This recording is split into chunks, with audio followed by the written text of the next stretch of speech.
Baseball Tonight All-Star Edition is presented by State Farm. For auto, home, life, and banking, get to a better state. And in part by AT&T, the nation's largest 4G network. AT&T, rethink possible. Don't forget, baseball is off after the All-Star game. They'll start again this weekend, and our Sunday nighter will be a Cardinal Red NL Central showdown. That's at 8 o'clock Eastern Time. Baseball Tonight, as always, for a full hour at 7 Eastern. Well, down in the field, Zach Brown Band is entertaining the audience here. And who knows what we're going to see over the next couple hours, but it's one of the best nights of the baseball summer. For Terry Francona, Barry Lurk, and John Kruk, and the rest of the crew that's helped us out, I'm Carl Ravitch. Once again, there's always that possibility that one swing creates a memory we'll never forget. Enjoy the Derby and celebrate the magic of a home run.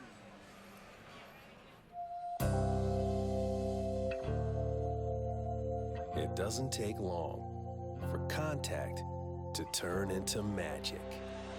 3-2, a swing and a high fly ball. For decades, hope and joy have endured in that dance on the dirt, creating the most dramatic moment in all of sports. Gibson swings and a fly ball to deep right field. This is going to be a home run. Unbelievable! I don't believe what I just saw. With every towering shot, the great ones are recalled. Like the crack of the bat, their legacies echo off the outfield walls.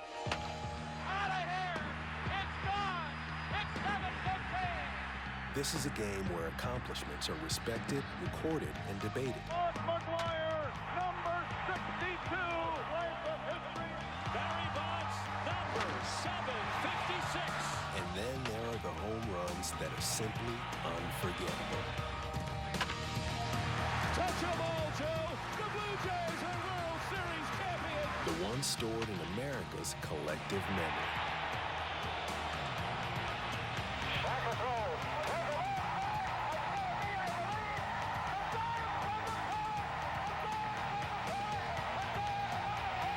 In one ballpark each July, the anticipation of a magic moment electrifies the summer air with every swing. Tonight in America's heartland, we gather to celebrate the game's sluggers and to become a kid again. I love you guys. At the State Farm Home Run Derby, we share the wonder of the long ball and honor the game with every fence-clearing blast.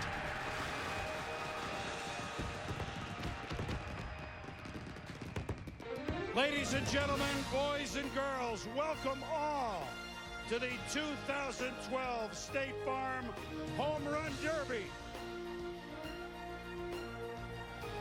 You're coachable. Hi, everybody. I'm Chris Berman. It's a thrill for all of us at ESPN to be seen here in Kansas City, all over the United States, by millions of folks all over the world for this, an epic State Farm Home Run Derby. It's our privilege to return to the heartland.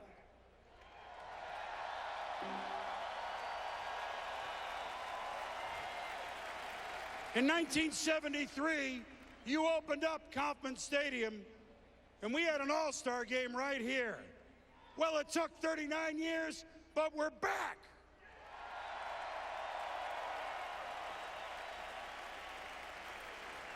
So you folks behind home plate, you've been waiting a long time. You ready? And we're going to need your help all night over here at first base. Are you ready? Out there in right field. Are you guys ready? Come on. Let me hear you. How about the fountain?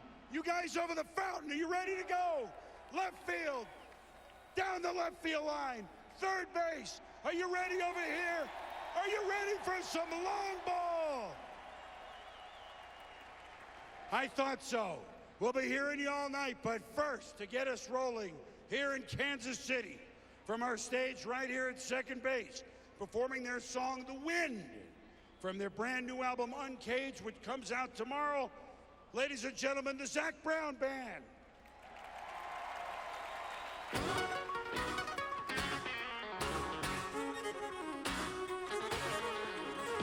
There's an altitude above the city where better love you, and fake confidence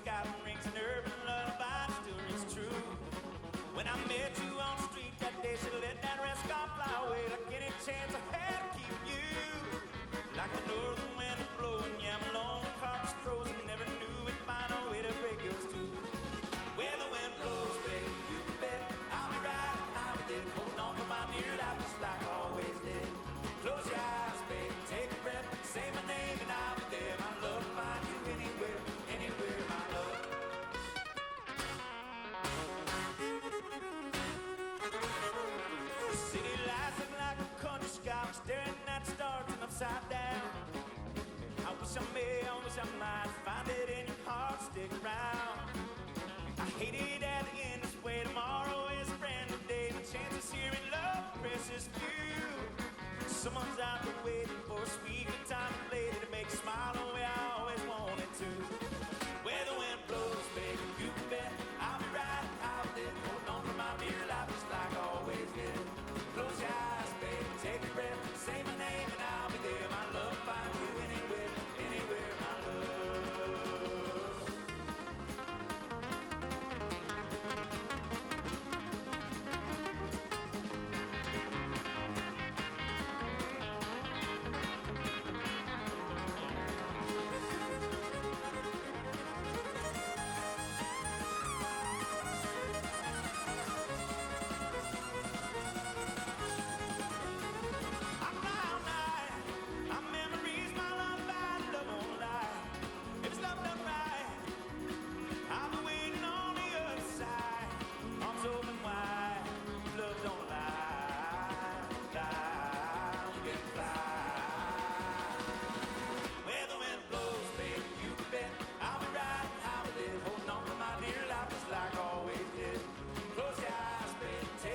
Say my name and I'll be there. My love find you anywhere, anywhere. My love find you anywhere, anywhere. My love find you anywhere, anywhere. My love.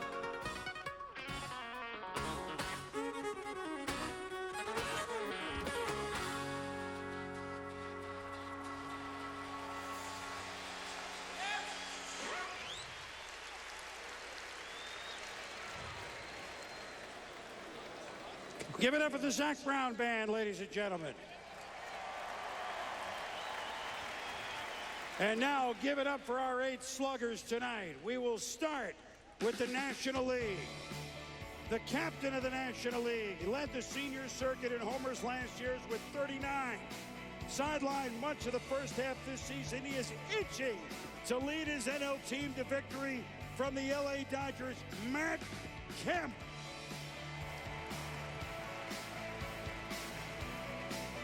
He once called Kauffman Stadium home. 1999 American League Rookie of the Year for your Kansas City Royals.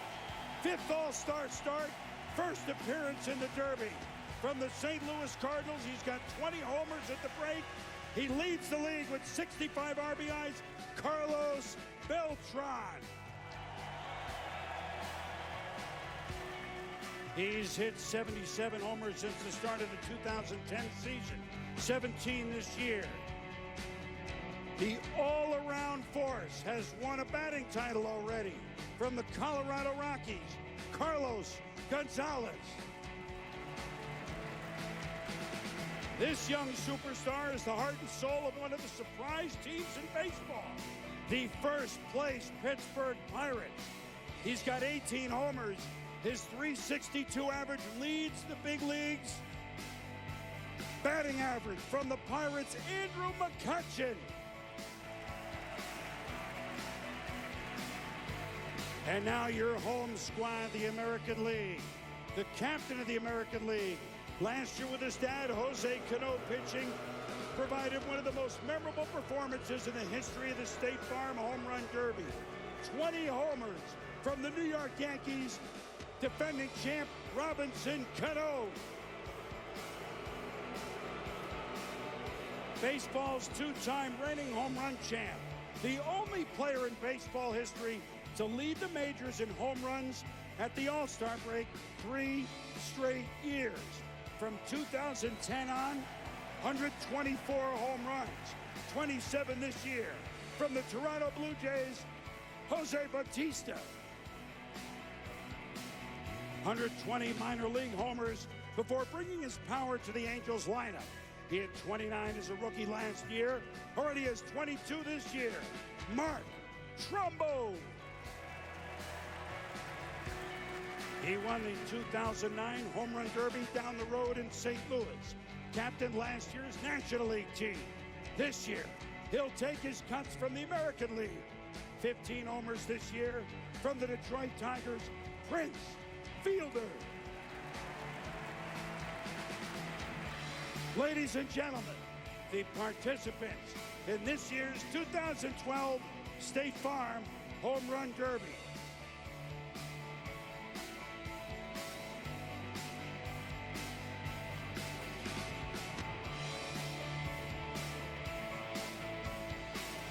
And so right along the third base side, it's my privilege to work again with two All-Stars. Nomar Garciaparra and John Kruk, good evening. This is always exciting, fellas. Oh, it's always a good time. You got the All-Stars getting their bats ready to hit that long ball, and everybody loves the long ball. They do. Yeah, it amazes me what punishment they do to a baseball. I dreamt of hitting balls that hard, never have. These guys are all going to do it. It's fun. Does experience count in something like this, Nomar, do you think? I think it does, because once you experience the first time, you realize how fatigued you actually get. You realize how you also have to pace yourself. Sometimes when you get the first time in it, you're excited, the adrenaline's flowing, and you realize you need to slow down. You may not take as many pitches. You end up swinging at everything. Rather than just pacing yourself, let the ball get into your groove spot and let it fly. And that's where I think Robinson Cano might be at a little bit of a disadvantage after playing late last night, getting in early this morning, having to do the interviews and the press conferences, and then come out and take BP, sit and wait, take another BP, and then come out here to compete. He might be a little wore out. He might be, but this guy is raring to go. That would be Matt Kemp, the captain of the National League with our Buster Olney. Hadn't played lately, but he can't wait for tonight. Matt, you're on the disabled list. Now, you had a conversation with your manager, Don Mattingly, about participating in the All-Star activities. Yeah. Tell me how that went. Oh, it went well. You know, he asked me if I want to do it. I said, sure. You know, this is something you don't get to quite do too much. And, you know, I went for the opportunity, and, you know, I'm going to have some fun tonight. Now, what have you learned in terms of strategy about participating in this? Probably take a lot more pitches and, you know, hit a lot more home runs than I did last year. So, you know, last year was my first time. I wasn't quite used to it. You know, hopefully this year I can do it much better. Matt, thanks. Pedro? Thanks, Buster. Robinson, we've heard the reaction you received here. How difficult is it to pick just 3 players for this? Well, it's really tough. I mean, you know, there's a lot of guys that is not in the competition. But if it wasn't for me that I can pick more guys, I would have put not all, just some of the guys are not in the contest. You won this last year. What is the secret to succeeding? Secret is just have fun and enjoy it as much as you can. José Cano, usted fue el que lanzó el año pasado. ¿Qué tipo de presión hay cuando usted le está tirando a tu hijo? Fíjate, no hay presión, eso ya nosotros lo hacemos por tantos años. Sé que no hay presión, a pesar de que tanta gente, es lo mismo. Ya hay una persona que ha jugado mucho béisbol y relajarnos y gozar este momento.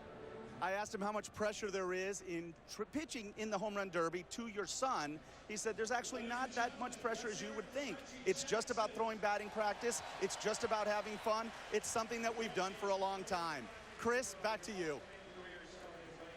All right, Pedro, thank you very much. And Buster, look forward to you visiting with all the All-Stars on both sides of home plate tonight. That's always part of the fun. They have the kids out here, their family. They're just like youngsters oohing and ahhing like everyone else.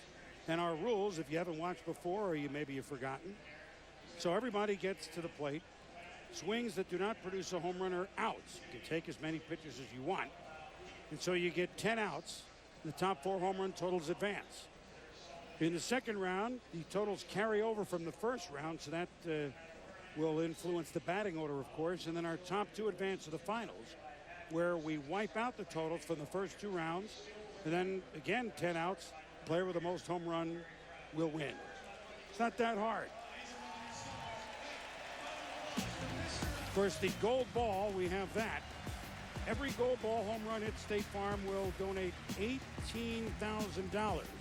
State Farm also makes a $3,000 donation to the Boys and Girls Club of America for all other home runs.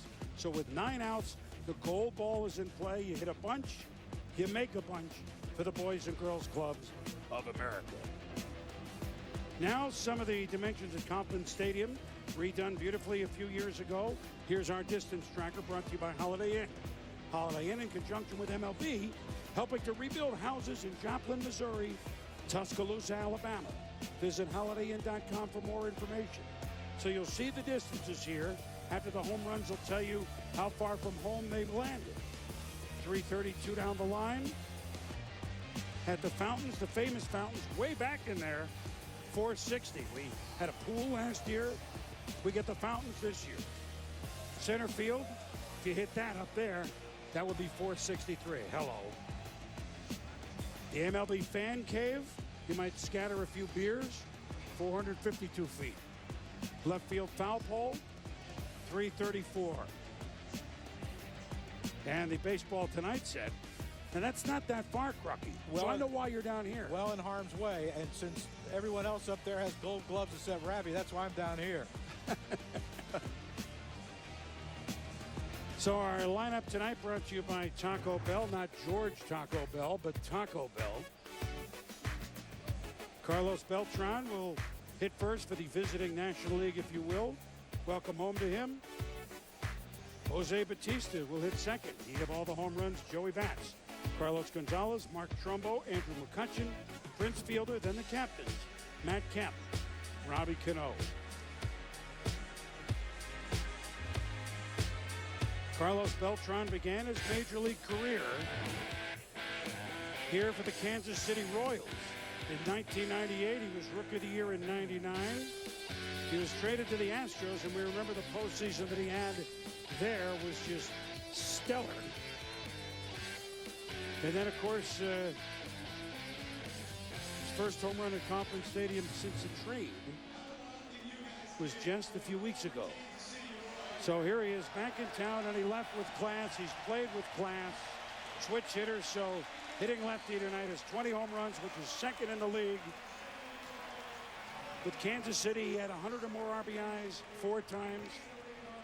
Same for 20 more home runs. He's back. And this was one of the big questions for him. He did not know whether he was going to bat right-handed or left-handed until he was taking batting practice today. He said, whatever feels good today, I'm going to go with. And obviously, the left-handed side is what he's feeling. And everyone you talk to here, even though it seems righties hit more home runs, they say the ball carries better to right field than it does to left. Wind's kind of blowing in, though, from right field, it looks like. Well, it's interesting. I'm wondering if he might be the first one to maybe just switch sides in the middle of his round. If it's not feeling it from the left side, just go on the right. I wonder how that would play out. That'd be odd. Why not? That'd be awesome. Just a little strategy there. I like it. I'm here. Could be Eddie Murray. It could Why be not? Change it Chipper. around. Yeah. Not quite. I'm no switch hitter, but I wonder, as much as a home run derby can take so much out of you, maybe if you get fatigued from one side, maybe switch around and go hit from the other. I like the thought. I'm just saying. What's that, like running forward makes you tired, so when you get tired, you run backwards? What? Why I'm not a switch hitter. There's one. This one has a shot. Gone. The first one on the board for Carlos Beltran. Now he can breathe. Yeah. Now he can breathe.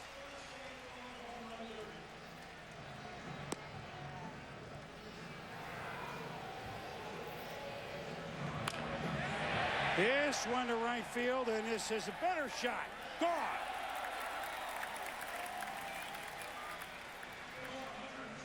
Remember in Houston, we said that postseason that he had 4 homers in the Atlanta series, 4 homers in the St. Louis series, and he's now got 3 homers here tonight in Kansas City. I don't think he's going to switch around to the other side right now. It looks pretty good right now. Yeah, he's locked in right here. You notice the pitches, too. He's getting it elevated a little more. He's staying away from the ball down.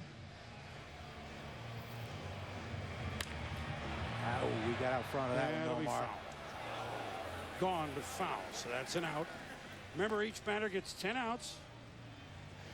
Top 4 of 8 move on to round number 2. Goes to right center, and that won't have enough lift. Hey, he hadn't made many outs. He had that one too much on the line. Wow. Hey, he's got 4 homers and 6 doubles right now. 35 years of age from Puerto Rico. Having quite a year with the Cardinals. Gets under this one. This will draw some rain. Does it draw some fans? Ooh, yes, it does. Yeah. Oh, that's a long one. That just kept carrying, didn't it? Wow.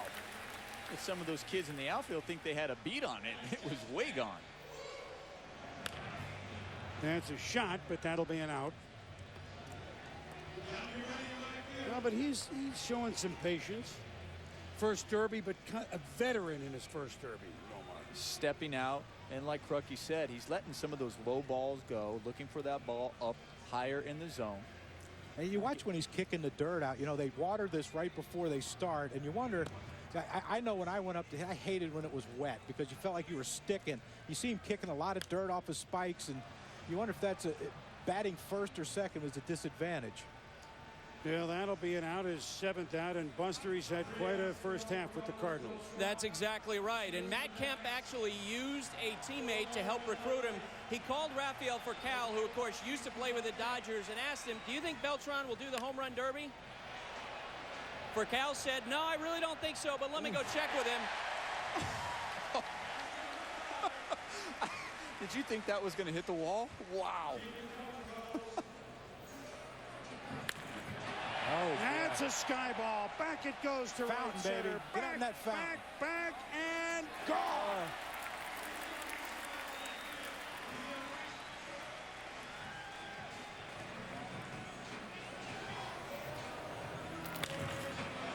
Just a single. 6 homers, a lousy 8 outs. single.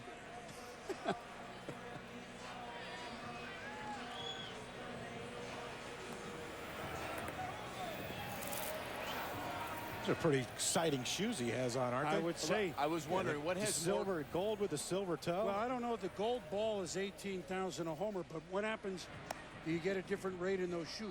I don't know. I was wondering what has more gold on it, those shoes or the ball. And it'll be foul. So now comes the gold ball for the gold shoes.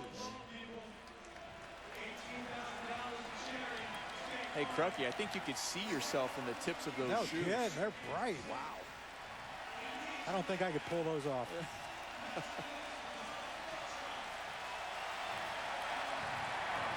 That wasn't quite 93 Phillies wear. Well, it's never my wear. I don't know. Oh, there you go. There you go. There's Beware in right field. Gone. Pretty good round. Yeah. For your first derby, that's this is a great round. I couldn't imagine.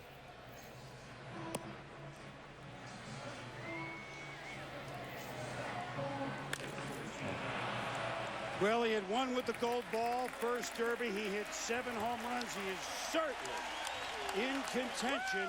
His longest went 436. Good job by Carlos Beltran.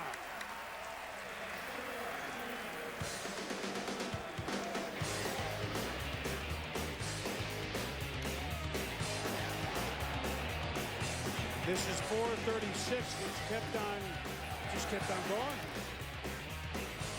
420. You met him out the distance of the baseball tonight, Seth? Right around there? 429, yeah, but that's, I mean, just, that one there was more of a line. Those other two were just majestic high balls. I mean, that's pretty good camera work, too. That looked like it was going to break something. And look at that. That's the extension you want. You see, that was the high pitch you were talking about, Crockett. Got that ball up in the zone.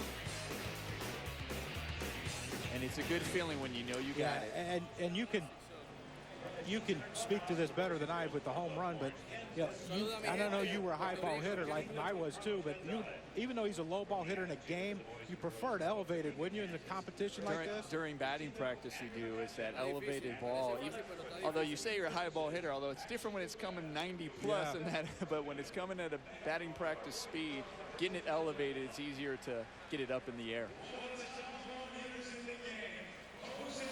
And now 124 home runs in 2.5 seasons. How's that rank with you? He's not going to get cheated. This is one of the more violent swings I've ever seen. And it's like that. Doesn't matter if it's 3-0, 0-2. That's the way he swings. So Jose Bautista, 31 years of age, from Santo Domingo in the Dominican Republic, playing for the Blue Jays, of course. His 27 homers this year ties Josh Hamilton for the Major League lead. And patient, because he did not have a good debut in this event last year. No, he's lasted longer already this time than he did last year. Last year he swung at everything. His pitcher is Brian Abraham, the advanced scouting and video coordinator of the Blue Jays. And you can advance scout that one. Gone. He cut that too. You see that? A cut. That's a little high cut, boom. Bubba Watson high cut. Yeah.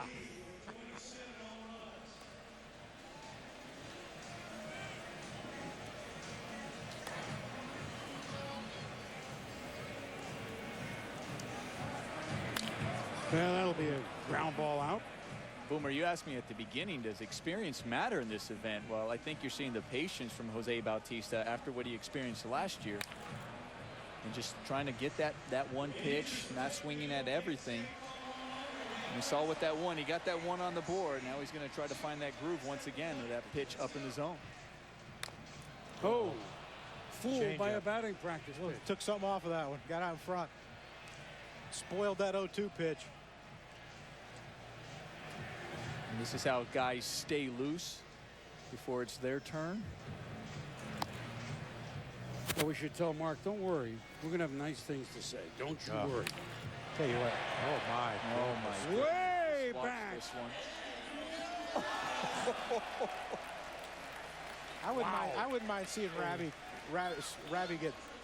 take one off the back or something. He needs it. He deserves one of those. That'll be an out. So 2 homers thus far for the man that's hit more than anybody in the bigs the last 2.5 seasons.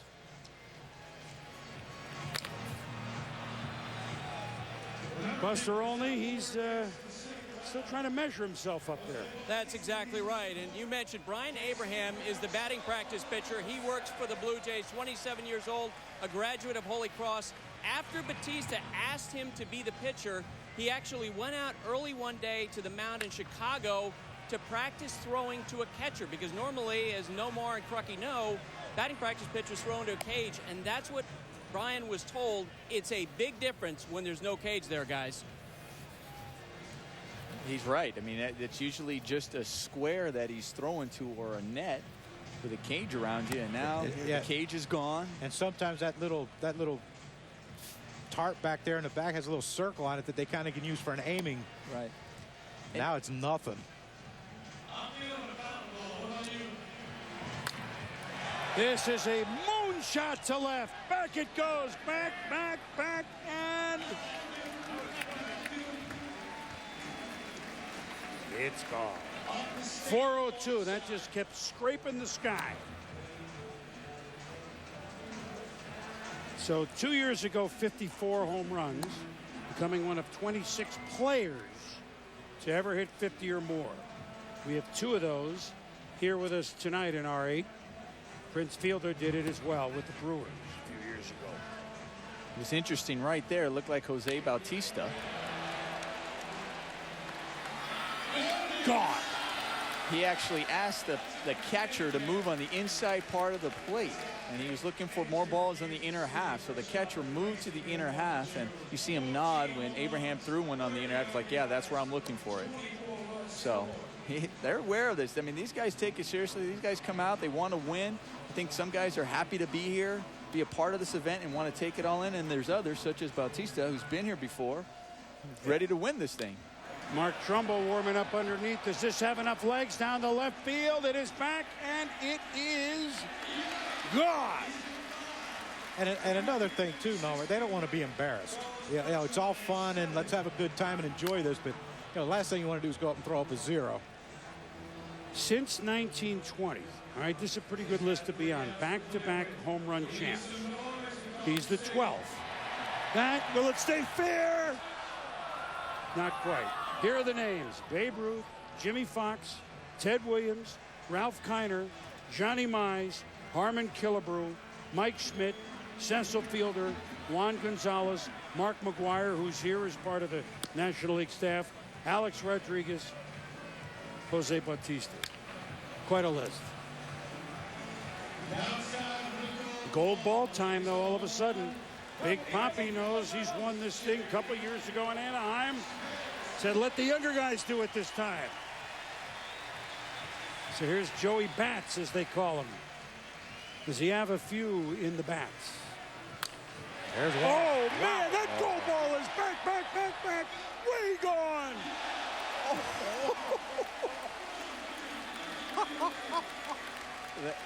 That missed Ravi over there. That was over his head. Yeah, missed him. We got to tell Joey Bats to aim a little better. Wow. Probably getting texts from Ravitch right now. Why do you want me to get hit by a ball? Because it'd be funny. That's why. Oh, man! Solid gold!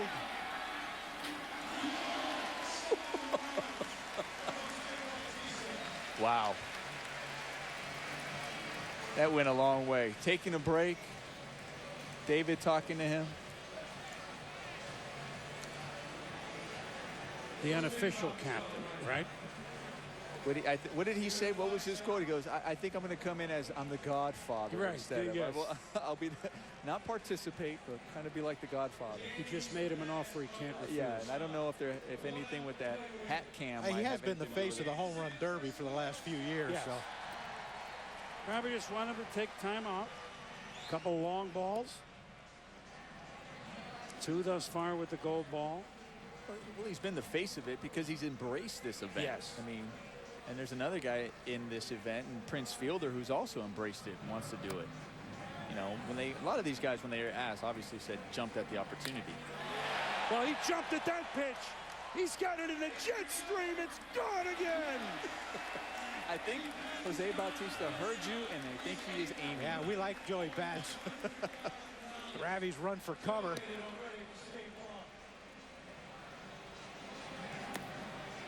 So Beltran began with 7. Bautista now with 8. Oh, man, make it 9. Back. Gone.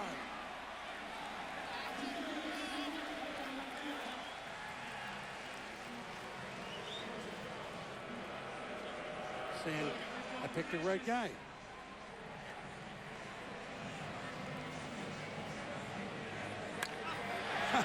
He lunged at that one, didn't he? Gone. Really, out in front. That's the Boomer. That's the difference right there. Guys who can be out in front and still hit it that far. Even when you miss hit balls, they still carry. He just made eye contact with R.A. Dickey. He's like shaking his head. I said, throw him a knuckleball. It could be a different story. He said, I don't think so. That's beautiful. Uh-oh. Oh, he's going to center field with that one. Gone.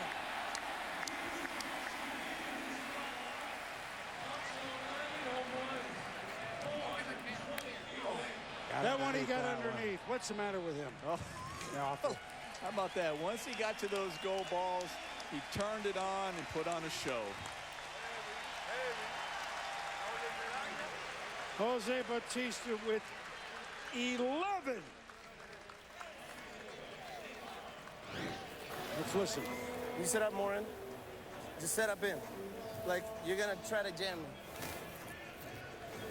That's what I'm talking about. Once he set in, it made all the difference. You see that ball up in the zone and on the inside, and he was aiming for our boys out in left field.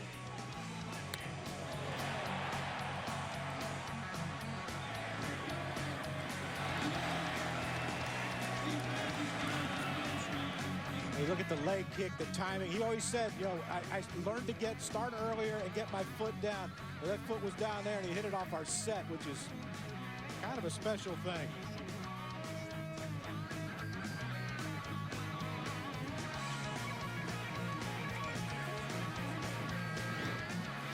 So a couple over the 430 variety.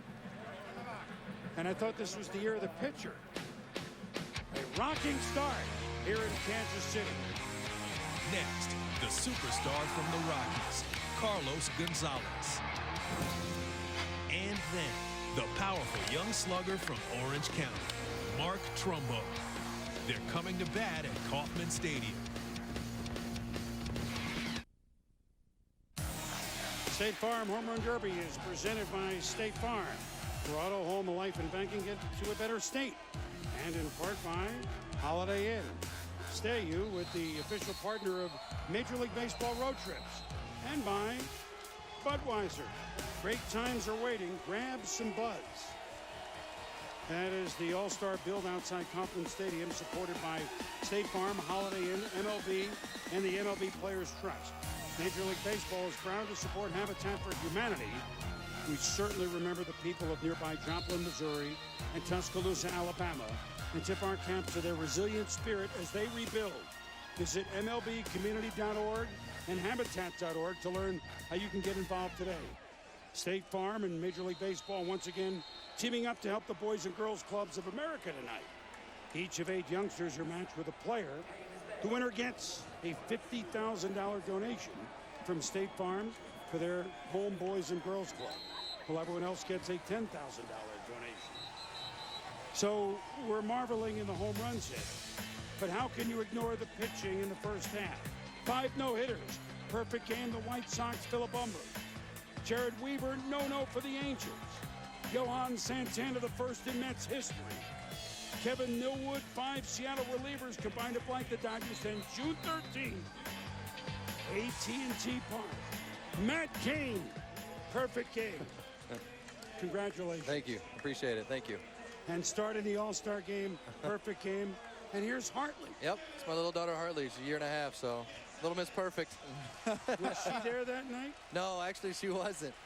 She luckily it actually worked out all right that she was at home with the babysitter, so we got to kind of take it all in and relax.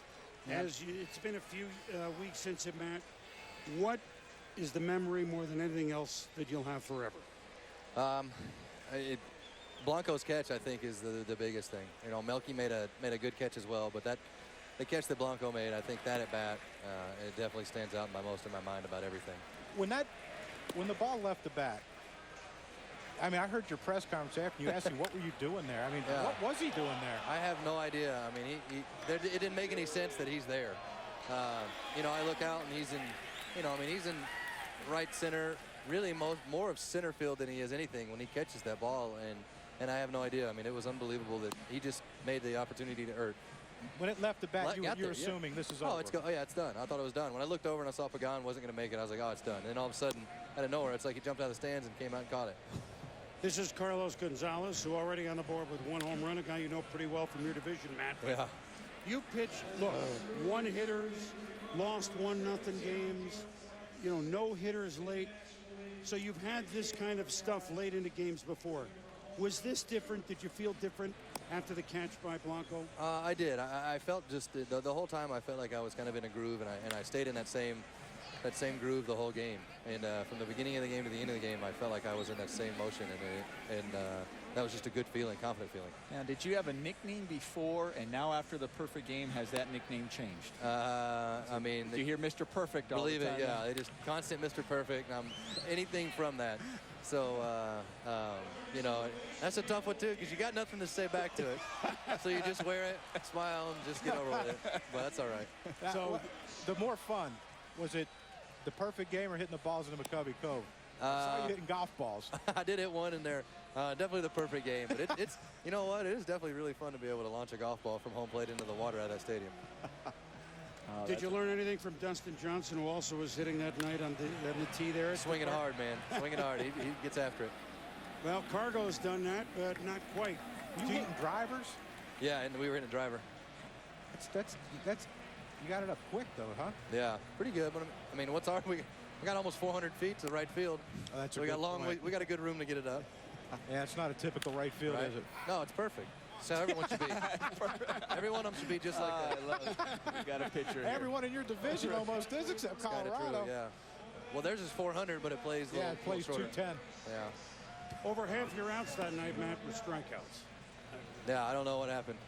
It was just we were locating well, and the heater was just on point, kind of. I want to ask you, how much studying? Now you're starting the All-Star game. Congratulations. Thank you. How much studying do you go to the book on the first? You're going to see, well, maybe everybody once. Yeah. A lot of studying, or? No, not really. I mean, I've got to kind of, really, you got to play it by ear a little bit. I mean, you know what the guys kind of want to do, but I've got to kind of go out there and just pitch my game a little bit. Are you studying these guys right now? Well, don't throw it down and in about 65 to Bautista. Not a good pitch. You don't have that one. Well, it might be in there.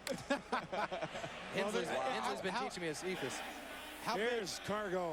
Is that in the fountain? No, almost. Just to the right of it. How big of an advantage is to have your catcher, Buster Posey, your regular season catcher, catching you here in the All-Star game? Oh, man, there's nothing better than that. To be able to look back there and, I mean, that'll feel like it's kind of normal. It'll feel like kind of an interleague game with everybody hitting 330 on the other side. But, I mean, it'll feel like an interleague game, kind of have your guy back there and calling a game.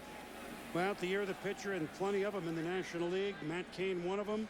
Pedro, you're with another who'll pitch pretty early. Yes, very much so, Chris. R.A. Dickey and Eli.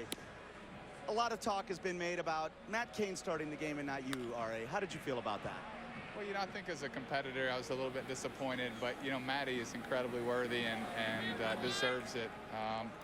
But I'll be coming in the game a little bit later, and hopefully it'll be exciting. What is going on with the New York Mets this year? How have you guys been able to do what you've done? I think we've got good chemistry, and we've stayed healthy for the most part. Our pitching's been well, our starting pitching's been well, and I think we lead the league in two out RBIs. So we've scored a lot of runs late in games with 2 outs, and that's paid off for us. All right, thanks for joining us. Chris, back to you. All right, Pedro, and Matt, you're going to just be setting him up for knuckleball. That's really good strategy by Tony La Russa. So you know this guy Carlos Gonzalez pretty well. Yeah. He can get on a tear here, can't he? Like we said, he can get on a tear here, can't he? A lot of these guys loving that gold ball right there, down to their final out. They're charitable. They're charitable. They're just waiting until it counts, and then they hit them all with that one. It's not a bad idea. No. They know where it's at. How nervous was Buster worrying about catching a knuckleballer instead of you to start? He was panicking for a little while. We were kind of all over him. I said, have fun catching that thing. But I think he was all right with it. Just turn sideways and knock it down. That's all it is, right? He said he's never caught one at any level. I spoke to Joe Girardi last week. He said he was catcher for, 20 years? At any level, he never caught one. Oh, my gosh. You're going to work that into your repertoire? Maybe not this year. Right. I was talking to R.A. about it. I was like, you gotta give me a couple pointers on it. Maybe have to use it down the road. So we'll see if he can. Congratulations, Matt, on the start, on the perfect game. And you know what? This is one of the best guests we've ever had. Right? Lee Kane. They're perfect. Doesn't even talk. Just Shouldn't make a good analyst, but good guess. Maybe would. Yeah, maybe she would. Maybe that's what we need. Have fun these couple of days. Thanks, man. Thanks. So Carlos Gonzalez did not get what he wanted. He got 4. He's going to need some help. And now as we say goodbye to the starter, Matt Cain, his daughter Hartley, and San Francisco Giants a half a game behind the Dodgers. And now comes one of the youngins, Mark Trumbo. I mean, he's not that young. We have Bryce Harper here. We have Mike Trout in the All-Star game, but at 26, this young man last year had 29 home runs, and then he's going to play first base. Oh, we signed Albert Pujols. Going to put you at third. Vernon Wells got hurt. He's played the outfield almost every day. He's got 22 home runs, and guess what? He hits monster shots, doesn't he, fellow Mark Trumbo? Well, this year he's averaging the furthest home runs in the major leagues. He's averaging over 419 feet. Well, we asked Robinson Cano when he made his picks, and we asked him, why did you pick a guy like Mark Trumbo? And his answer was a question. Have you ever seen him take BP? And they say it's just prodigious. Giancarlo Stanton-like. Who underwent the successful, we understand, arthroscopic knee surgery, or else he would be in it for the National League. McCutcheon replaced him. So Trumbo won a Texas League Home Run Derby a few years ago. That ball had hair on it. That one, I was just shocked at that ball. That ball didn't go out, but wow, it was such a line drive. Oh. Yeah, you're not looking forward to infield in with that, No. are you? You're right. He has been in a home run derby back in Double-A, and he won that one. I'm curious to see if he's just trying to pool everything. I mean, he can hit the ball just as hard to right field, center field, all over the field. Oh, wow! Goodbye! Oh, my goodness. Okay, it says 435 just because the wall stopped it. Wow. Ouch. That poor wall. Yeah, you really can't project it when it gets dead stopped like that. And Well, that wall has a dent. This man's serious. Prince Fielder, while Trumbo tries to, well, he pops that one up. So halfway through with just one home run, he just needs to take a breath. Grew up 10 minutes from Angel Stadium. Grew up an Angel fan, playing for the Angels. I mean, it's classic. As is that. Oh, my God. Back. God! Did it go down the slide? If it goes down the slide, that has to be extra. Yeah. That has to count for like 3. Oh, Look at that this thing's one. still going up. Look at this thing. Back to center. Gone! Oh, my gosh. Are you kidding me? That was still going up. That was like the golf shot you were talking to Matt gosh. Cain about. Hitting one Yeah. up. Oh, my goodness. Oh, no. Now, that was a low ball. Does that carry? Oh, Yes. my goodness. Oh, forget it. Everybody is amazed at that one. All the players are amazed at that home run. He's 6'4", 225 pounds. And he's got a man, Mike Ashman, who pitches some batting practice for the Angels. Former Cal Poly Pomona head coach. Oh, boy. Wow, you don't coach that. Gone!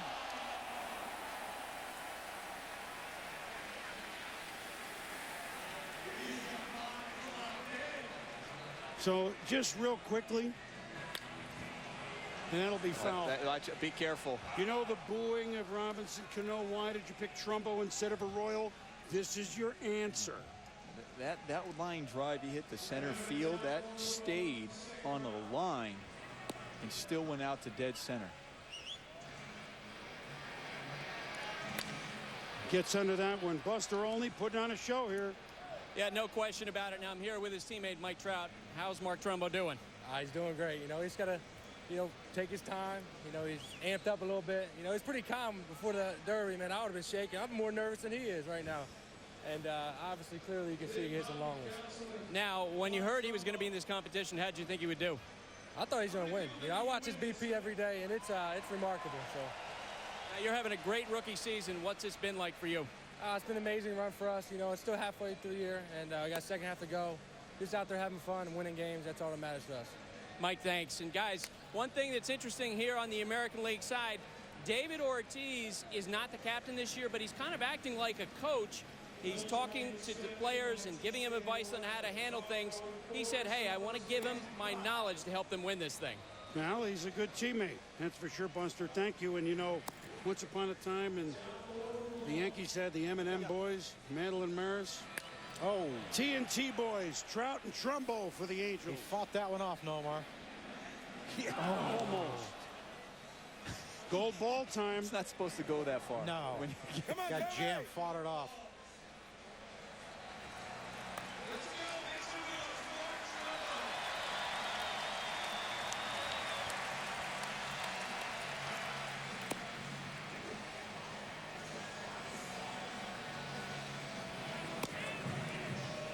Wait him out.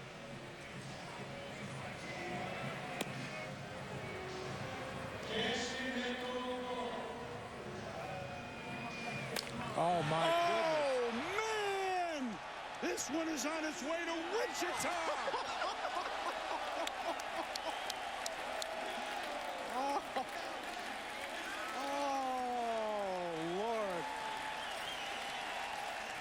A roofer! He hit on the roof. Ay, ay, ay.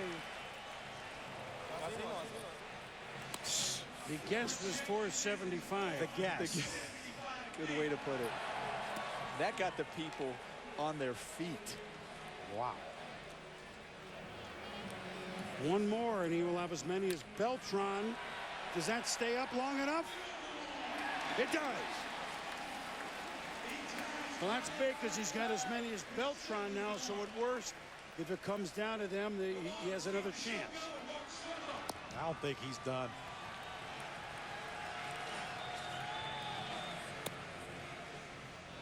Gold ball, Nomar. It's that gold ball. Everybody's very charitable. That goes out. I quit. Welcome to the big time, Mark Trumbo. What a display.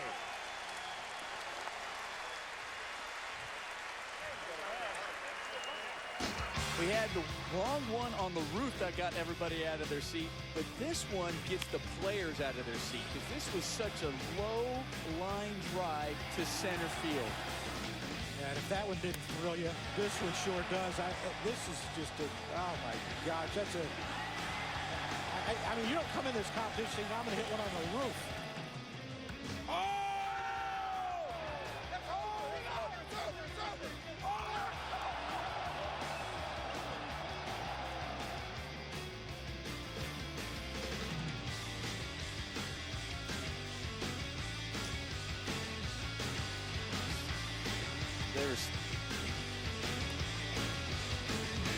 I taught him, said David Wright. Wow. Look at that chart. I mean, that's more impressive. Look at the red one. Look at the one up. Oh, my goodness. You know what? Those sprays are more impressive than the That's fountains. what I'm saying. That one to the right, that one is so impressive to me. That's over there at center field because it was down and low, and oh, my goodness. Mark Trumbo with a little rumble here. Kansas City.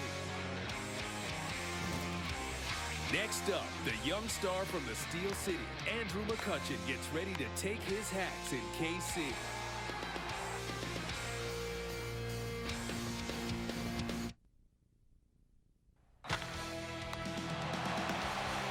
Way back.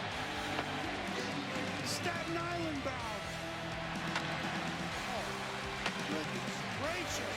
28 homers.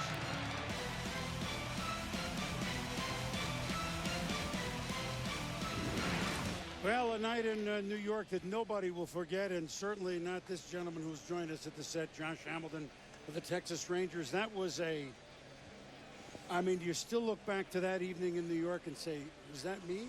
Yeah, that was a special moment. Obviously, it's just something you never could imagine something like that could happen. But you know what? When everybody talks about winning it, from the time I started it, it wasn't about winning. It was about putting on a show. And that was fun. And you know that every time you go to New York, even though Yankees and Rangers are big-time rivals now, always a warm round of applause for that. It was like you did that for us. You know that. Yeah, it's strange and awesome at the same time because nobody does that for anybody. Yankees don't do that for anybody, especially fans. So. Have you ever had like some bad feelings for Justin Morneau? Because even though he won it that year, no one knows it except us because they told us today. No, it's we actually just had the Twins coming into the All-Star break, and we had some laughs about it. But you know, he was a good sport that night, and he won it fair and square. And we need to change the method, though, man. Come on. Yeah, you hit 70, he hit 20, and he wins. I don't get it. And this is Andrew McCutchen of the Pirates that's up the first place. That allows Pirates. Morneau to come in and say, yeah, hey, nice round, but I got the trophy at home, right? How you feeling? You just DH'd the last couple of games, right? Yeah, I feel good. I mean, I had a little back spasm the night before, so I figured I'd be safe and bring myself out of the game and, you know, just come in and DH. So.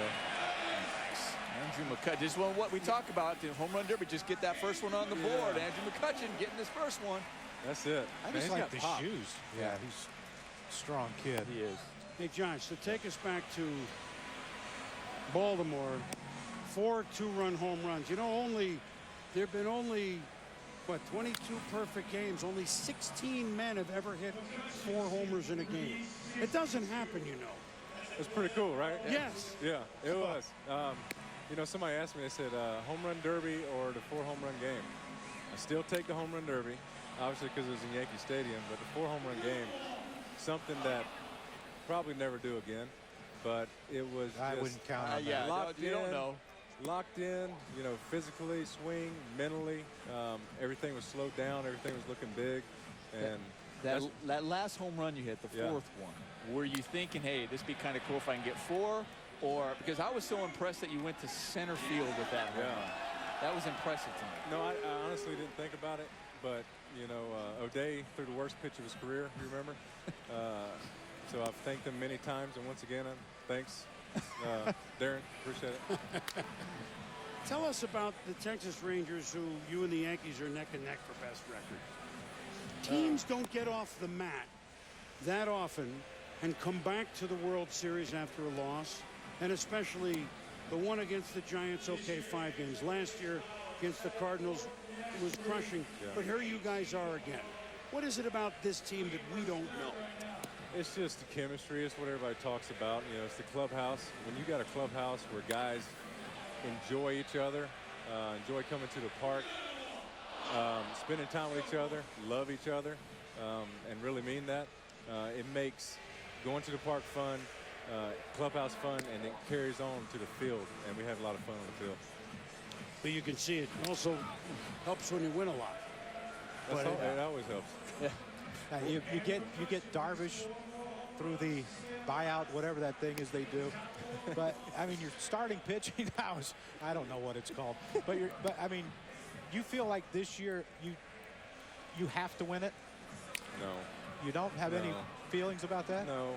I mean, get back there? Yeah, get back there. But I mean, if you feel like you have to do something, more than likely you're not going to even come close to doing it. So you weren't trying to hit the 4th home run? No. You didn't have to do it? Absolutely not. Three's good. enough? 3. I'd never done 3 before. So I didn't even think about the 4th. Hey, I'm just along for the ride, man. Yeah. I'm just trying to stay out of my own way. Problem is you're here along for the ride, but you're driving it too. So. Andrew McCutcheon here. Got a couple on the board. Well, he's hitting too many line drives. Because he's a line drive hitter. He's been hitting some off the wall. He was just added at the last moment when Stanton was hurt. Of course, he hit 2 home runs against the Giants yesterday. That was his warm-up. But did you think about this for 4, 5, 6 days, the home run derby? Andrew only had a day about an approach, Josh? Not really. I mean, it was, you know, because I'd always talked about, I always used to try to put shows on in batting practice, and then figuring out I got a chance. Yeah, it's got a good chance. The gold ball, Nomar. I'm telling you, just start with the gold ball. Come on. So I never thought about it, but you know, I always wanted to be on a stage where I could have the ability to stop going to BP and trying to put on shows because people like watching me hit home runs. So the home run derby was I really enjoyed it. You know, it was one big time, you know, do it, get it over with, and then focus on what I had to do. You got that one. Pretty good. Staying alive. Yeah, so it's cool, man. Just get it out of the way. Now I can just practice hitting line drives or not have BP at all. That's my favorite. No BP. Stay out of the heat, Crookie. Oh, man. I don't know how you guys do it. It's not hot in Texas, is it? No. I don't know how you guys do it. I mean, we talked thought to about CJ. wearing coolant things under our uniforms. Yeah, but they leak. You're awful, man. Well, Andrew McCutcheon, who leads the majors in batting average at .362. The first place Pittsburgh Pirates, and isn't that good to see? And the first place Texas Rangers and their outfielder get back out there healthy. Cool. We're going to see out here a couple innings tomorrow. Josh? Yeah. Going to see out here a couple innings tomorrow? Yeah, I'll be out there. Yeah, I'll be out there. I'll be in left. Right on. What do I play? Do I play center or left? Wherever you want. How's that? Wherever they put me. Josh Hamilton. Josh Hamilton, prodigious, as is this guy coming up. Thanks, Josh. Up next, he electrified St. Louis in 2009. Will Prince Fielder dominate the Show Me State again? And then, last year's National League home run champ, the captain, Matt Kemp. They take aim at the fountains next.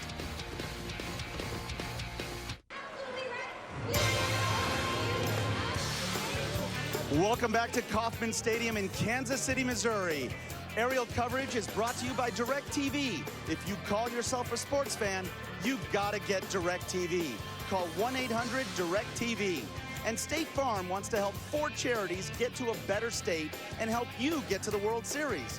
Log on to statefarm.com/go-to-bat for details.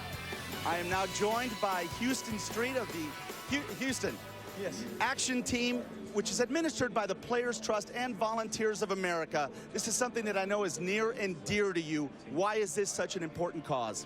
It's about people getting involved. It's about young kids sharing their time with other people to help them improve their life. Yeah, there you go, buddy. This is my little one right here. Yeah, he's getting me dirty, but no, it's. I think it's important that and they're volunteers. They're not getting paid to do this. They're doing this out of the kindness of their heart, out of the strength and the courage that they feel in their life, and they want to share with other people. And I've done a number of events, and I find it to be rewarding and inspiring. I mean, I feel like I go to those things and learn a lot from those kids, and want to do the same, try to do the same in my life. What can you tell us about an individual experience you've had with this?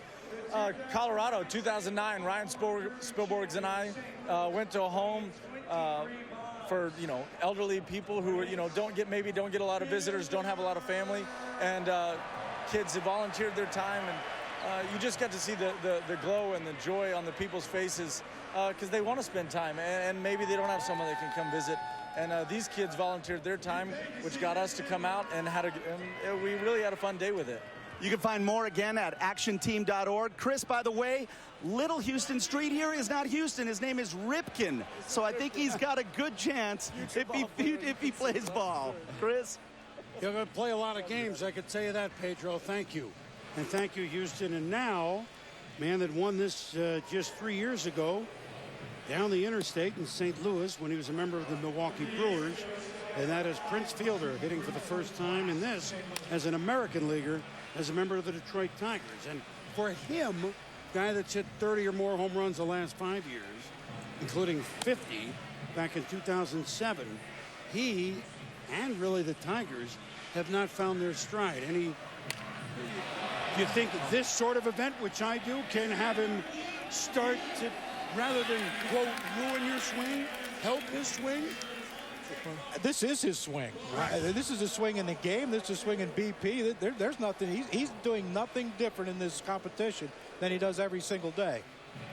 Although I'll tell you what, I've really been impressed with them this year, though. Like you said, the Detroit Tigers are looking for something to really jumpstart their season and really take them off to be that team that we thought they were going to be at the beginning of the year, because you know they have so much talent.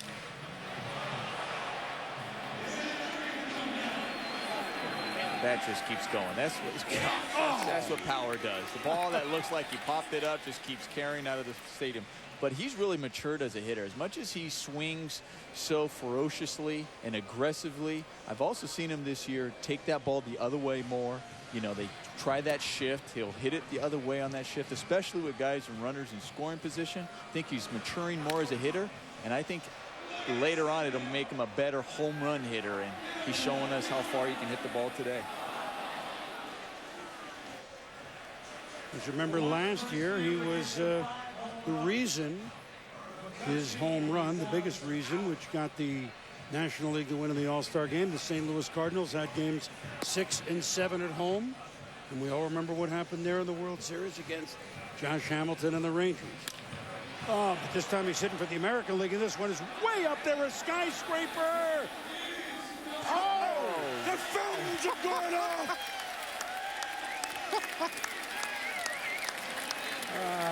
Gosh, the poor National League. That happens. Look at those. 454, the longest tonight. And he's only getting started. You made the point earlier, like Big Papi, he's, of course, not as old as Big Papi, but a veteran of this event. He's taking it to heart, Nomar. I bet you before the season starts, he's asking, who's going to be the captain of the Home Run Derby, because I want to make sure they have my name floating around, because he would jump at the opportunity every single time. He really loves this event and embraces it. Yeah, Buster Olney, this guy sees him every day. That's exactly right. And when that ball went in the water, Justin Verlander was standing here and you yelled out, you get to watch this every day with Prince Fielder and Miguel Cabrera in batting practice. What's that like? It's like watching Home Run Derby every day. You know, I'm standing out there in the outfield watching balls just fly so far. So it's fun to watch it. I'm rooting for my boy. There's another one. Get up. I see this every day, man. It's a treat to watch. Now, you found out last night that you're starting for the American League in the All-Star game. Tell me how you found out. I found out when I got here to the hotel. I guess skipper Ron Washington called Leland, but he didn't want to tell me a couple days before. I think he was joking around saying I'd get nervous. So, you know, it's a nice surprise, and I'm definitely excited to go. Now, Justin, you're notoriously competitive. How would you do in a home run derby? Well, I took a picture with the Home Run Derby trophy. I don't know if you've ever seen my BP, but I got some pop, so I'm pretty sure I do well. There you go, guys. Something to look forward to in 2013. Gosh, I love it. We got Matt Cain saying that every fence should be over 400 feet from a pitcher, asking that like in San Francisco. And now we have a pitcher saying he'd win a home run derby contest. Really? Or he'd do really well in the home run derby. Oh, pitchers. Gotta love them. No? Gotta love them. Get to the World Series and maybe we'll see right. Verlander, right? That's right. Papelbon just walked by and he bet me $100 that Prince wins it. He said you can have whoever you want. I got Prince. That's pretty good. I might take Batista. I might change up. I might have to take Batista. How many's he got? 10? He's got 11. 11? Yeah, maybe. You're gonna change it up? Yeah. Oh, I got to tell him. I got to find him first. Oh. Gosh. So as prodigious as those homers have been, and there's the National League captain, Matt Kemp. Good to see him back swinging a bat, which we'll do tonight. They hadn't played in the majors since the end of May. Prince got to get going. That won't make it. So 8 outs. Jose Bautista has 11. Beltran and Trumbo with 7. Carlos Gonzalez, Andrew McCutcheon with 4, as does Prince Fielder. So next homer will move him ahead of, well, 2 guys. This is a long way up, and I don't think so. So now comes the gold ball, of which 12 of the 33 homers, well, going into Prince, have been gold ball home runs. So let's see.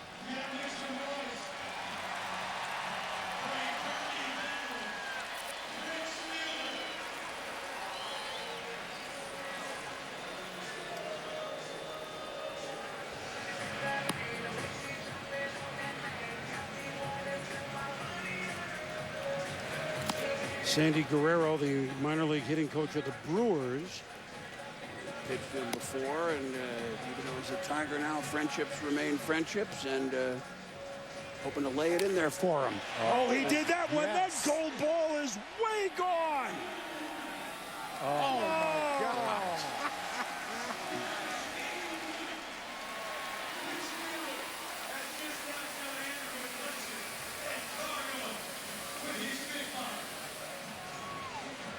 Number 5 for Prince. Another gold ball homer, the 13th. Each one of those worth $18,000 to charity.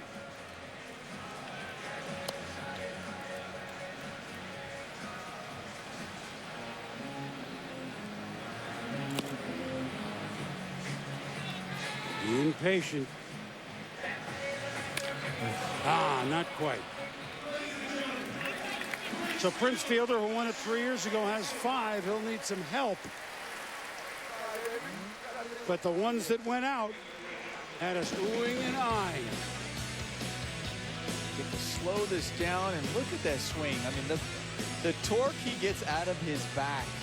And it doesn't matter if it's 65 or 95. That's the same exact swing he takes in games.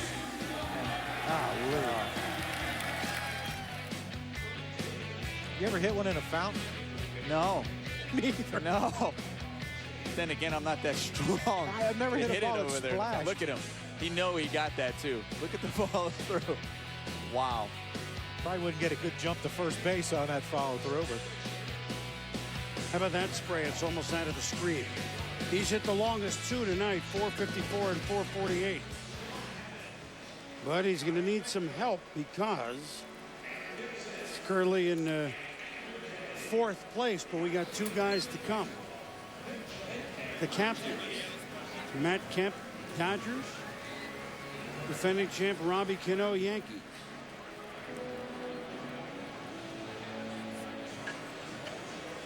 So we heard Buster with Matt Kemp before. You know, hamstring injury. He's played 7 games in the minors. But him in the Home Run Derby and here the All-Star game, this is the first time Dodger fans or anyone will see him playing a major league uniform since the end of May with that hammy.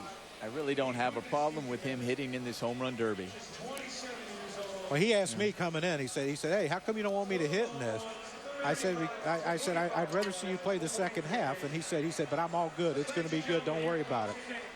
See? And he's been playing games already. I mean, let's face it. He's had some games. He's been hitting. Talked to his trainer. She told me he's been hitting 5 days after he, hurt his hamstring. So he's been swinging the bat. He's already, he's been doing that. This is, for him, it's quite an honor to be the captain, and he's enjoying it. And we'll see how he does. The only thing I worry about with this hamstring is the start and stop of the whole thing. Let's say he advances to the next round. Now he sits for another 20, 30 minutes before he has to hit again. And that's the only thing I worry about. Is he stretching properly enough? I'm sure he is. I think I'd be more concerned if it was a back problem than his hamstring. Just for me. You never pulled a hamstring hitting? Oh, have I pulled a hamstring? Not hitting, but running for sure.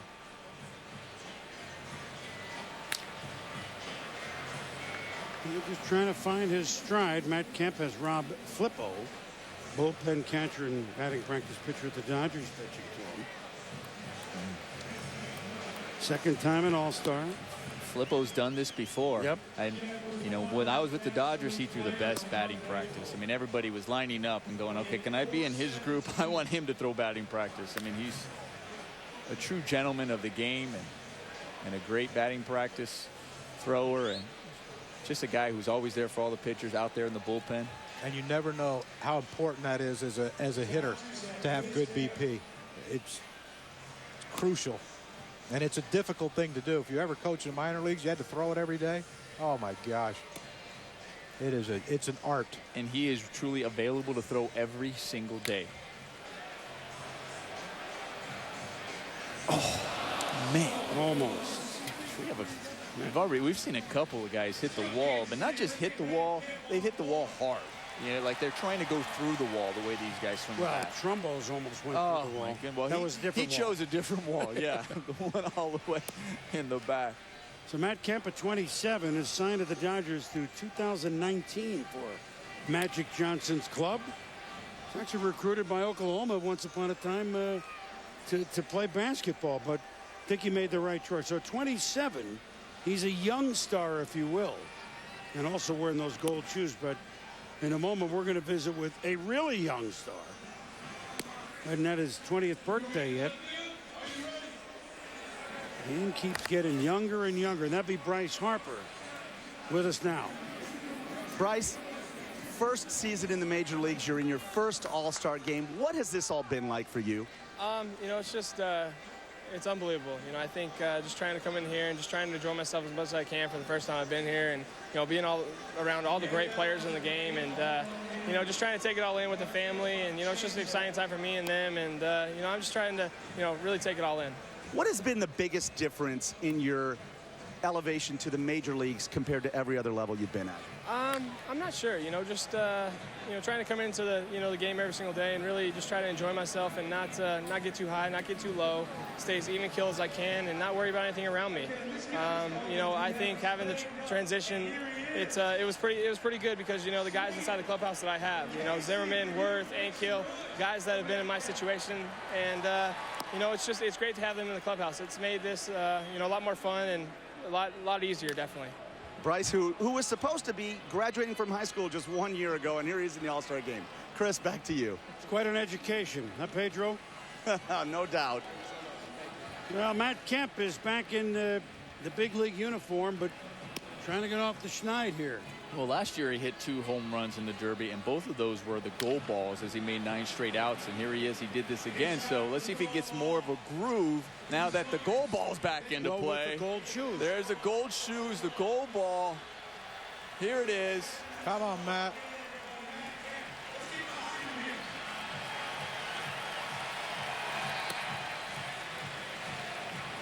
"39 homers a year ago. Second in the MVP voting to Ryan Braun, his teammate here on the National League team for the Brewers. Here he goes, gold ball to deep center. Back it goes, back, gone. Yay, baby. That's where he needs to go. For Matt Kemp, his strength, which is so unbelievable, is the center field and the right center, the opposite way. And he's happy. He's like, I got on the board, but he was trying to pull everything, and this guy stays through the ball better than anybody in the big leagues.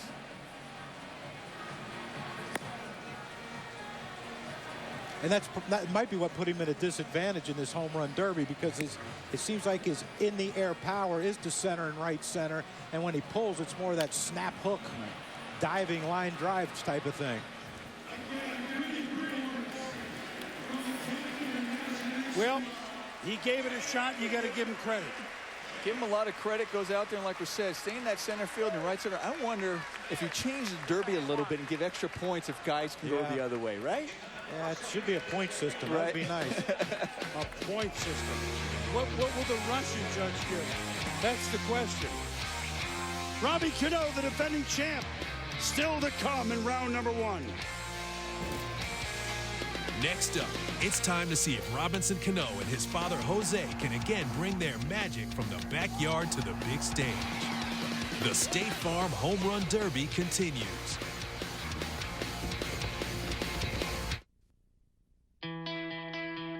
The best home runs aren't solo shots. They're shared as a cherished moment between fathers and sons, and joy as baseball is meant to be, together. I love you, Dad.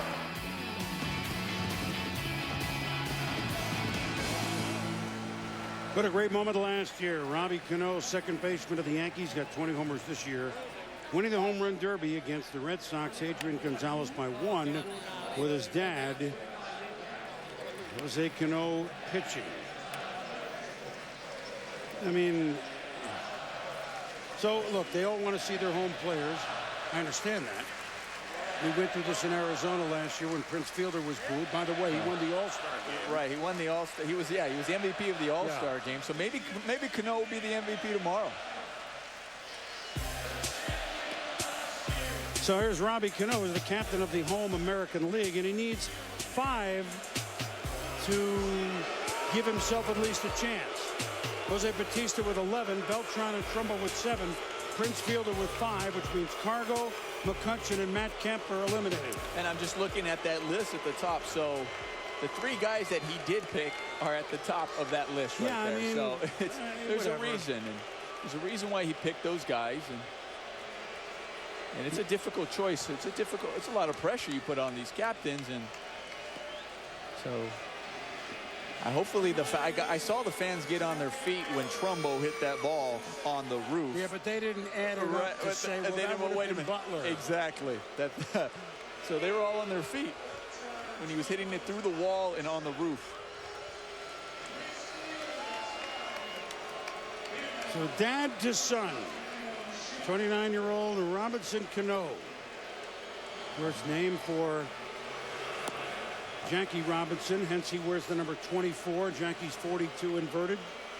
And fitting that we bring that up here in the home of the Negro Leagues Museum, Kansas City. And he's laughing. You know, you would have to imagine this would bother. So he plays for the Yankees. Pretty much everywhere he goes, they hate him outside of New York. Right. Just goes with the territory of being a New York Yankee. When your team has been that great for that long, not many people like you. I got a feeling though, this might be the thing. You know, we talked about his fatigue, late game, the travel. This could be one of these things where it's like, you know, one of those big, you know, I'll show you, because he's a showman. He loves this stage. How's the love, Nomar? How's the love? He fouls off a couple. They love seeing him foul the ball. You know, he can change us around. Well, they just shown Billy Butler the Royal All-Star, and of course he's getting cheered like he's George Brett.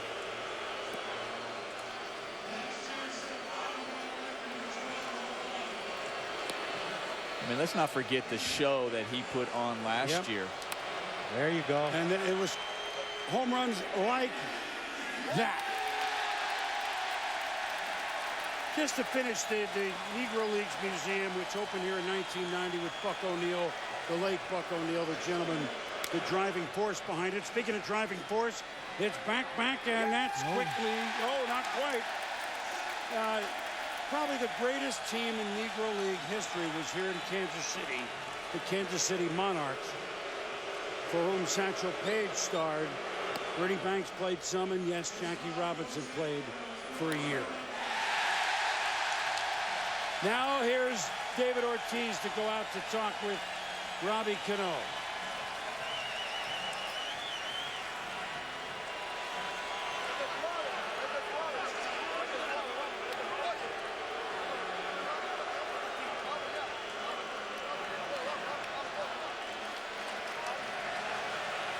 I wonder if he's got a lot of pressure on his dad. His dad's really throwing it in there right now. He got some pretty good cheddar. Yeah, he does. Now he softens it up a little bit. I think he's been throwing it a little bit too hard.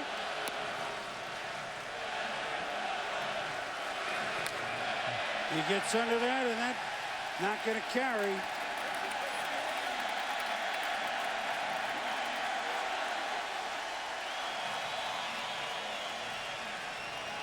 So the captain's having a rough time of this.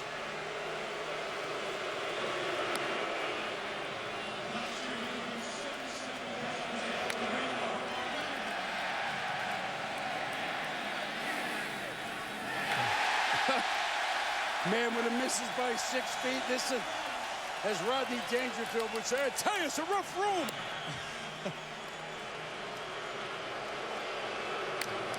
Crucky, I wonder if I wonder if that late game is affecting him. Of course it is. You know? You have an excellent point. Time that game end, 12:30? Well, yeah, after 12, and then he got here at 5 in the morning and had to go through all the press conferences and the media stuff and the whole. And now we're talking to his dad. Now, I mean, his dad is all business. I'd be careful with what I said. Right. Come on. Curtis Granderson, CC Sabathia, the Yankees, trying to help their second baseman.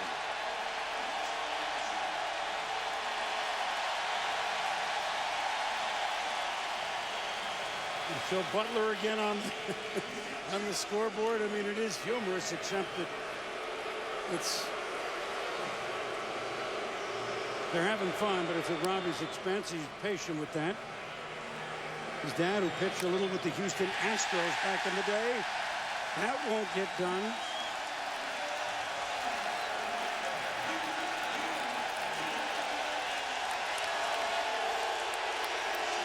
He's rooting him on. He's got gold shoes no more. Here's the gold ball.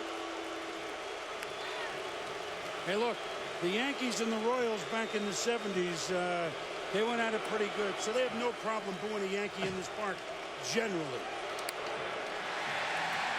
Gold ball magic? Not quite.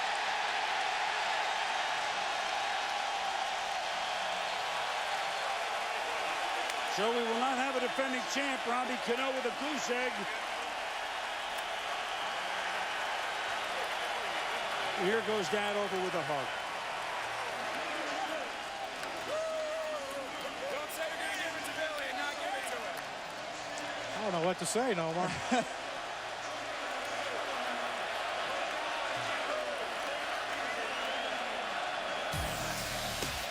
So that means with the captains going 1-0, Kemp and Cano, Prince Fielder survives with 5.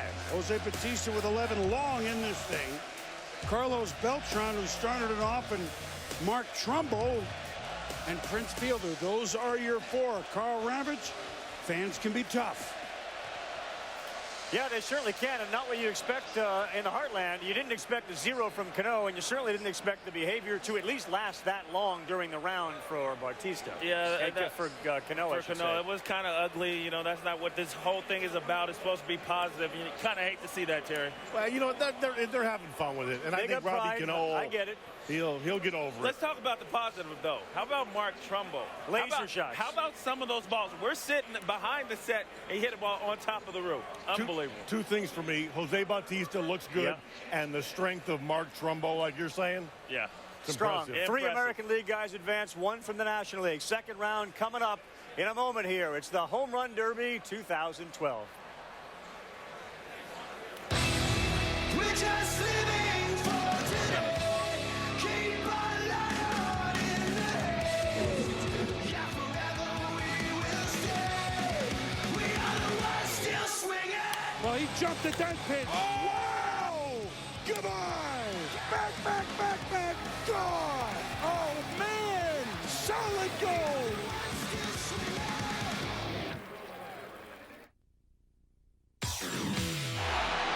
We are down to 4 finalists for the ESPY's Best Play.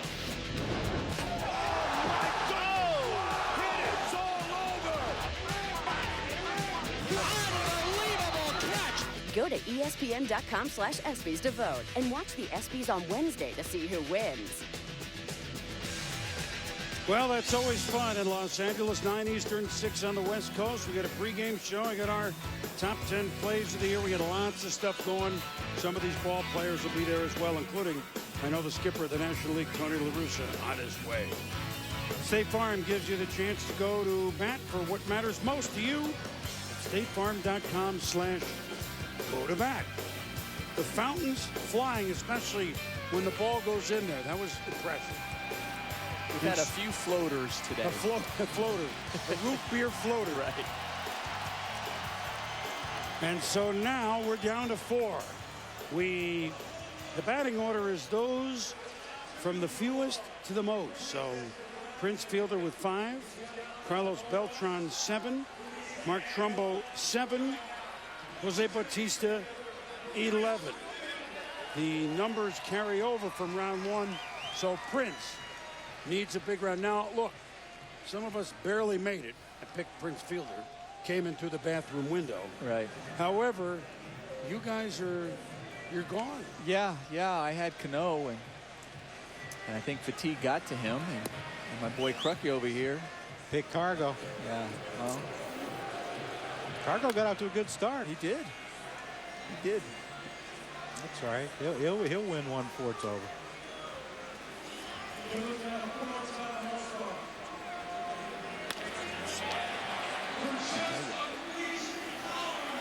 So here we go with Prince Fielder. Look at that one. That looked like a pop-up. They go in the fountain. See? It did go in the fountain, but this gosh, is that one what just keeps he carrying. does. That's what Verlander was talking about. He gets to witness this all the time at batting practice. And Yes, we're going to be joined in a moment by the all-time great Royal and the Hall of Famer George Brett as Prince Fielder pops this one up. So remember, he started with 5. He needs a big show here.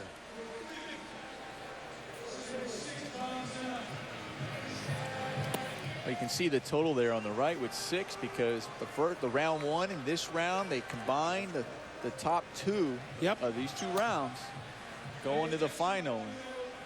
And Bautista already has 11. That one to dead center field. It goes back, and yeah, a splasher. Everybody in the pool. And we joined right now by a man that's seen these fountains for a few years. The Vice President of Baseball Operations for the Kansas City Royals. You laugh, not me. The forever young George Brett. Welcome. Thank you. Thanks for having me. Nice to be in your hometown. Your adopted hometown. You come into Kansas City, you don't even call. I know. Fellow West Virginian, you come into That's my right. hometown, you don't even call. That's right. The best hitting West Virginian in the history of the state. George Brett, born. Where were you? Honey? Wheeling. Wheeling. That's right. Wheeling. Where's that at? It's in the. I don't even know. I was born there. We moved to California when I was 1. Yeah, it's in the east. It's never been back. It's on the top panhandle. I heard it's a beautiful place. It is. Great golf courses, Yeah, too, just I heard. in case you wanted to know. Prince Fielder. Does that have enough? No, not quite. George, you look great. You managed yesterday, huh? I managed a future game. It was so much fun. It really was. And you know what? You got this wave of young talent now. Harper, Trout, all these guys in the big leagues, Moustakas, Hosmer. They're all over the place. Wait till you see the next wave coming in. There are some Game's in players good down hands, there. isn't It's it? in great hands. That's a good I thing. was really, really impressed. Not only by the USA team, but by the world team. What was so impressive? Was it their size, their speed, their skill? Well, Nomar, put yourself when you're 20 years old, 21 years old, playing in an All-Star game in a Major League Stadium with 40,000 people there. This game was sold out yesterday. Right. You'd have the little poopies in your pants, wouldn't you? These guys didn't have it. Right. They didn't have it. Wow. They went out there and played. I mean, it was really, really impressive. You can say that on ESPN. Yes, you can. Yes, you can. I thought you could. You can. If it was CBS, NBC, I wouldn't have said it. Now, George, we've been, you and I have been talking on this station for a few years now, haven't we? Yes. You look great. I feel good. Are Really you feel tired? good. Mike Swanson, gassed. the PR guy I'm for gassed. the Royals, told me a couple weeks ago. He said, I was out there at your statue doing something for a show. Look at this shot by Prince. Way back. It's another splasher. He's not pulling the ball Center field in the splasher. fountain. Center field. George, he almost hit you. That's fine. I hope somebody does. But he told me, he said, wait till you see George when you get here. He said, he's going to look like an old rag doll, man. They're Well, I'll running tell him you crazy. what, it's been crazy. It really But has. it's When fun, they asked though, me huh? to be ambassador to the All-Star game here, I never knew they had an ambassador to an All-Star game. You remember playing in All-Star games? What would you do? You'd fly in Saturday, practice Monday, have the commissioner's luncheon Tuesday, play the game and fly to your respective city. This thing started Friday. Actually, Thursday for me, I did a walkthrough at FanFest, a hard hat walkthrough. And I've been up every day at 6 o'clock, getting home at 12 o'clock, 1 o'clock every day for the last 3 days. And it's, I mean, this thing's huge for our city. It really is. What was it like to play here? Look, the Royals haven't been in the playoffs since you guys won the series in '85. But there are a lot of younger people watching this that do not. Well, You're not. How's this, boys? This is what it's like. Meet Mitch Ribs. Meet Mitch Ribs. That's why he's a Hall of Famer. That's right there. I thought you guys might be hungry. We didn't have anybody else bring food to the set. Thank you. You're the ambassador. You got the ambassador to come on. We just had your normal run-of-the-mill All-Star. We got a Hall of Famer. Meanwhile, look at these shots by Prince. Way back. Man, that one's almost to Omaha.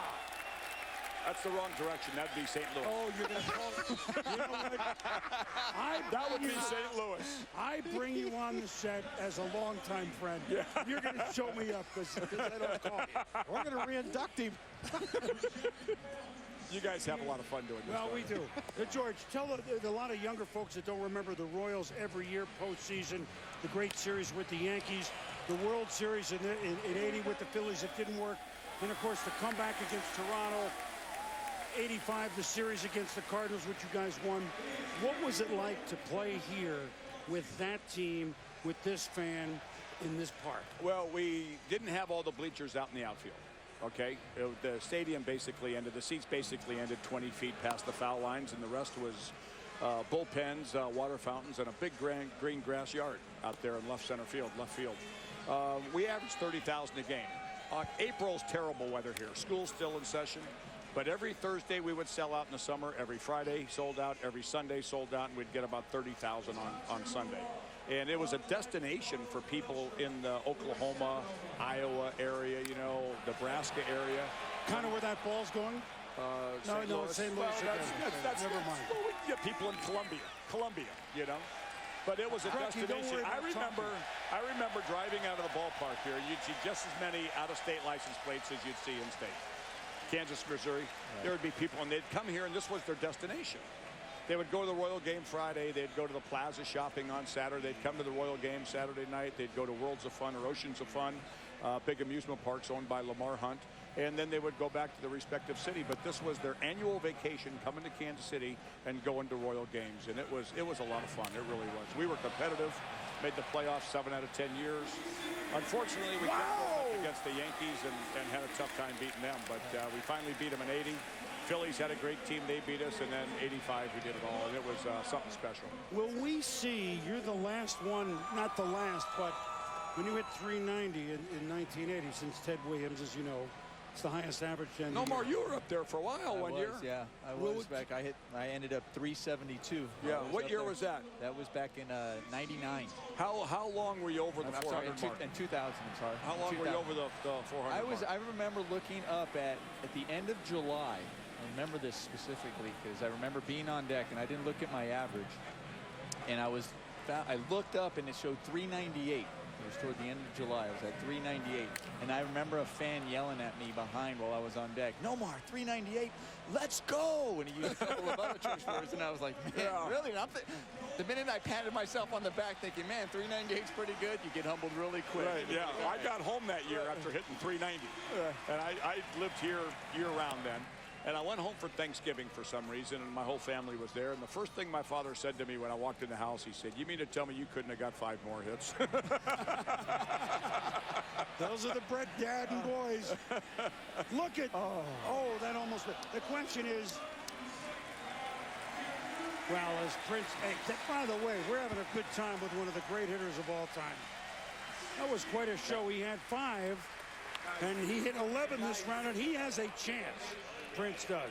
So how about this swing? I mean, these are skyscrapers, George. Look at this. He was just hitting every part of the fountain. The center field part of the fountain. The right center part of the fountain. The right field part of the fountain. He was taking advantage of making all of those baseballs wet. Look at the splash. I think that's a mistake, Crucky. You probably agree that people try to pull the ball too much. These guys are strong enough to hit him out of center field. Matt Kemp, when you look at Matt Kemp's power, his power is to center and right center. Majority of Joey Votto, majority of their home runs are the other way. Stay behind it, swing through it. Look at that power. So big and strong, George. They could, they miss hit balls the other way and hit it out. Yeah, but in a home run derby contest, you try to pull everything. Yeah. He has the seven longest tonight. And this round he had 11. They were longer than some of Batista's that were going off the Hall of Fame building out there in left field. Those were longer. Trumbo hit that one over there, yeah. I got a quick question for you, George. Will we see a 400 hitter again? I don't think so. I don't think so. I think the game is too specialized right now. A lot of starters just go 5 innings. Then they bring in a guy to pitch the 6th, 7th. Then they had the setup guy in the 8th. Then they got the closer. Closer's making $10, $15 million. I think it's going to be a lot tougher. And taking nothing away from Ted Williams, taking nothing away from him. He was a great hitter. It's tougher now than it was back then. When you guys won the World, do you remember this? I remember that one. Yeah, that was the third game of the playoffs. That was off Goose Gossage. You came in at 98 and it went out about 105. That was off Goose. Of course, there's plenty of times I walked back the dugout, and like you, walking back the dugout after facing him. Right. But, well, we know what this is, the Pine Tar home run. What was I going to do? Timmy McClellan, 6'6", 250. Shin guards, chest protector, bat in one hand, helmet in the other. What am I going to do to him, Crucky? What would you have done to him? Just what you did. Run up and then stop and back up. Hope someone grabs you. Keep me off of him. I'm going to kill you. I was the toughest guy to roll speed guys, by the way. Yeah. That was really good speed. That was a young George Brett. Had a good That was step. 19, when was that, 83, so I was 30 years old. You talk about these young kids in the game today. When you guys won the World Series, you had a pretty young pitcher, didn't you, that dialed it up? Sabes? Yeah, Sabes. That was, it was nasty. Sabes, Gooby. We had Sabes, Gubicon. We had Jackson, Liebrand. DJ, yeah.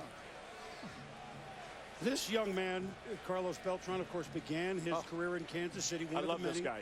I know you do. What about him? Look, obviously he's a really good player. And the Royals cannot keep financially most of their young players if they excel like he After did. 5-6 years, yeah. That's What very about difficult him for us. impressed you more than anything else? I think his work ethic and his willingness to listen and try things and to try to apply it in practice, to try to apply it in spring training. A lot of times you try to give advice to people and they take it as criticism. We're not criticizing them, we're trying to make them better. And when Carlos signed as a young, I think 17 or 18-year-old kid out of Puerto Rico, he was very willing to learn and listen and ask questions and do everything, try everything that we were trying to do. And it was just a very special guy.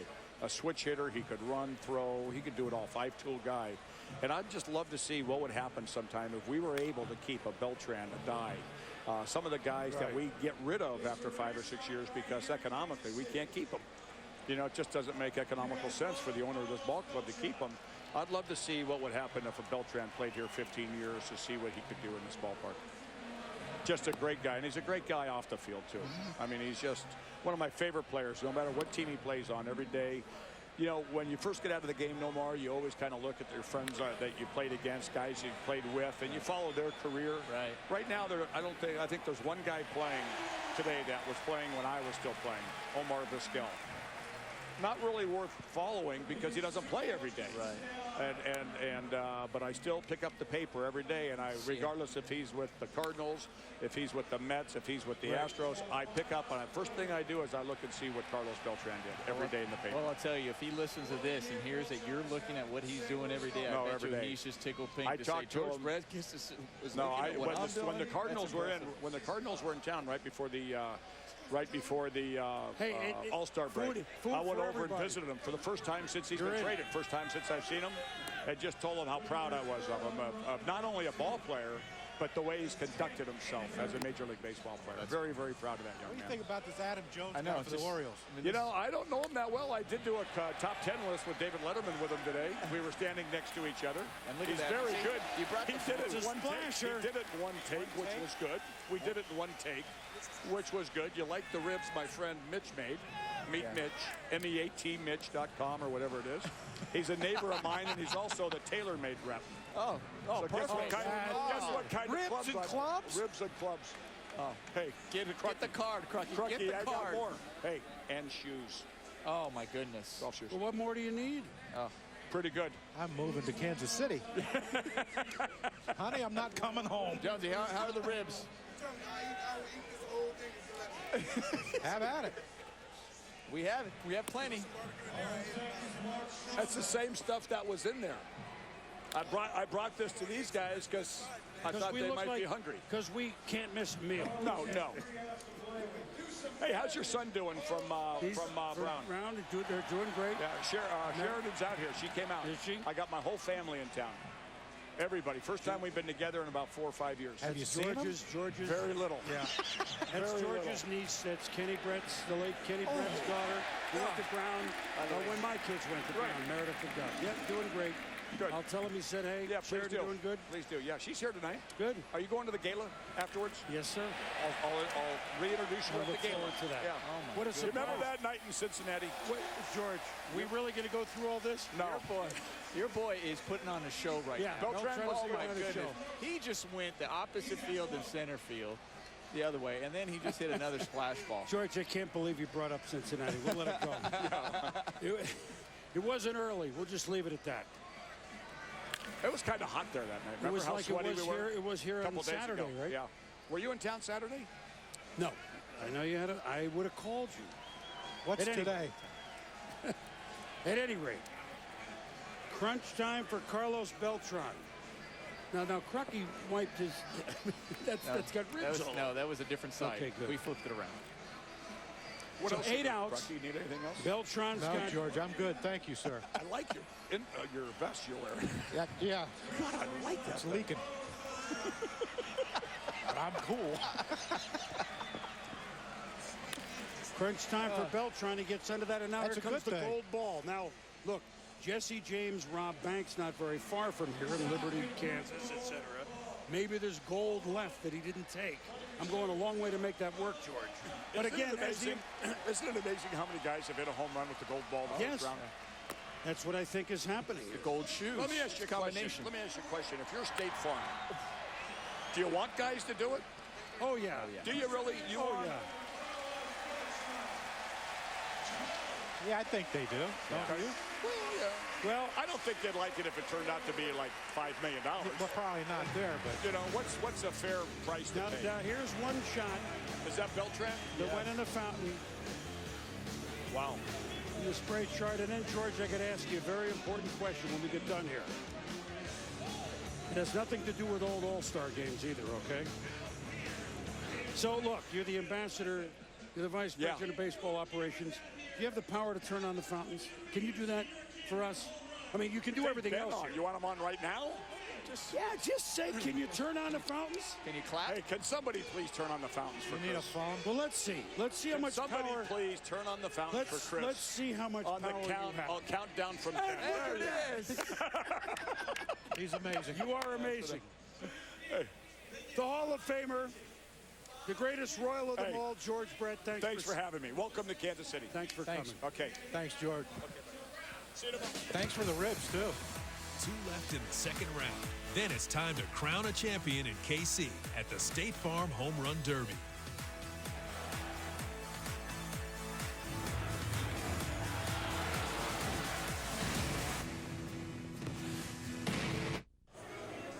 And welcome back to Kansas City, where the All-Star festivities continue tomorrow. First, MLB Network has the All-Star Red Carpet Show presented by Chevrolet at 4 Eastern. Then at 7:30, it's the 2012 All-Star Game on Fox. But right now, we're going to talk a little social media. The Home Run Derby has been trending not only in the U.S., but globally since the event began. The biggest contributor to that, Robinson Cano. He has been responsible for 127,000 hits so far. Some of them positive, most of them maybe not. But Cano hit an all-time high of 15,000 comments during his session of BP. We know what it was like here in the stadium where the fans wanted Billy Butler. Cano, however, he's also having fun with it. He tweeted, "I can't believe how many fans in KC I have. Laugh out loud. Can't win without saying Cade Sing." Chris, let's go back to you. Well, we knew that he had a sense of humor and a sense of presence, and thank you, Pedro. So Robbie wanted to let everybody know it's okay. We get it. Well, I think everybody's now, when you got Trumbo coming up, are waiting to see, okay, is he going to hit another one through the wall or over the roof over there in left field? Well, this is the one they, quote, complained about here, the fans. Like, That's why right. is Trumbo in? Why has Trumbo and not Butler? Now enjoy this. Hell, he gets into that one. And Buster only with Robbie Cano at the moment. And Robinson, the fans here reacting strongly during your at-bats. Tell me how much that affected you. Well, it's not really affecting me. I mean, I get used to that. Everywhere Yankee go play, we get booed all the time. So, I mean, I get used to it. When did you have an idea that it was going to be like this? Well, I have as soon as I just picked up my team. But it's all right. Whatever they decide to do, I don't really care about fans. They booed him. We get that a lot. Is there anything you felt you did wrong as a hitter? I would say maybe that I was, you know, there's no excuse. I didn't hit it out. But I was a little bit tired. We get here at 4 in the morning, and I just got 2 hours sleep. Now, your dad helped you win it last year. What did he say to you after it was over tonight? He didn't say anything. I mean, he think my swing wasn't there, but I mean, like I said, there's no excuses. Now, how are you feeling about your team that you picked? I was feeling good. We're winning 35-21. That's good. Robinson, thanks. He gets it. He does get it. Oh, my God! Goodness. That's gone. Oh, that's you out. stink! Oh, that almost went over everything. What was more did you see that one before that? The line drive the right opposite center. way. Oh, my goodness. Second baseman would have jumped for that one. He might have had a chance and caught it, Maybe. too. You know who was saying, you know what, I get a break from this tonight, and this is interesting if you watch the Angels. Dino Ebel, the third base coach. Most guys, they hit a homer, you round third, you slap the third base coach hand, way to go. Trumbo rounds third, and it's like Earl Campbell coming through the line, okay? I mean, he just nails it. He's saying, give me a couple of nights off. Would you like Trumbo to be as strong as he is? Would you like to be giving him a high five when he's really fired up? That's Right? what I mean. I'm not sure keeping my hands in my pocket. I'm not sure I'd be too fond of doing it with Trout either. Right. He seems like You're he'd right. get pretty excitable. You're right. He must have a bruised hand quite often. He does. Well, meanwhile, as much as he has impressed, and that's not going to quite make it, he's got to get moving, because Prince Fielder turned it on in round 2 with 11 homers to have 16. Carlos Beltran with 5 has 12. And Trumbo with just 2 thus far in this round has 9. The top 2 advance. And he's under that one. Just missing it right now. Joey bats. Just like T-ball, right? Like at 5 years old, 6 years old? You know what? There's so many kids that think, oh, I don't like hitting off the tee. That's the greatest tool is the tee. You see so many big leaguers who use that for this reason. That ball is teed off. Did that fella make the grab up there? That's a heck of a grab at 457. Yes. Well, that's a different sort of grab. He's grabbed by authorities. That fella made the, was he barehanded? Hey, what, barehanded that catch, and then the guy who caught it made a great play. The guy was going after it later, got a bad jump. Yeah. By the way, that was projected at 490. Just so you know. Throwing it out there. Just throwing it out there in case you missed it. Wow.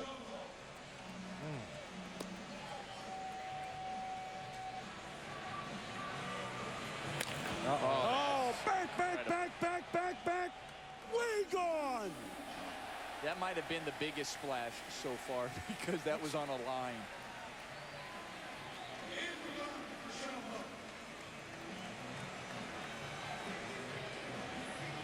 He needs one more to tie Beltran.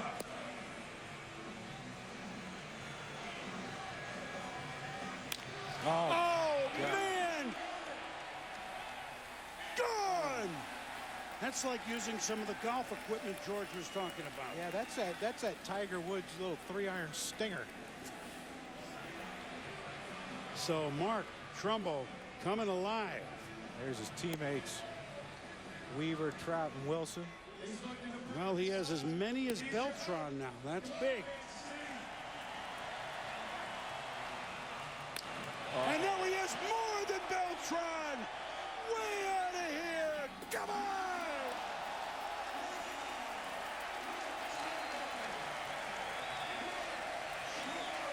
That went over everything, didn't it? It did, didn't it? That went over Dick Hauser's retired number. Number 10, right? Yeah.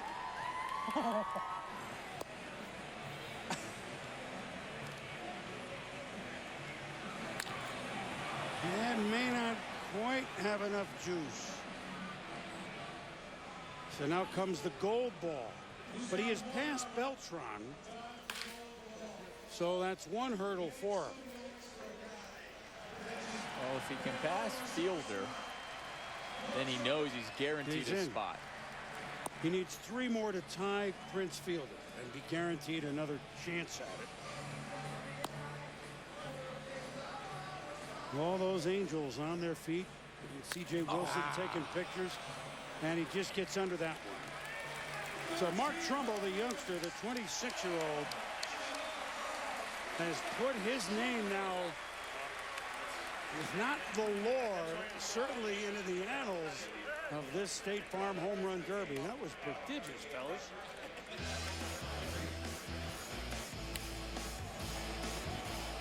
.455 on this one. Look at this one. Look at that.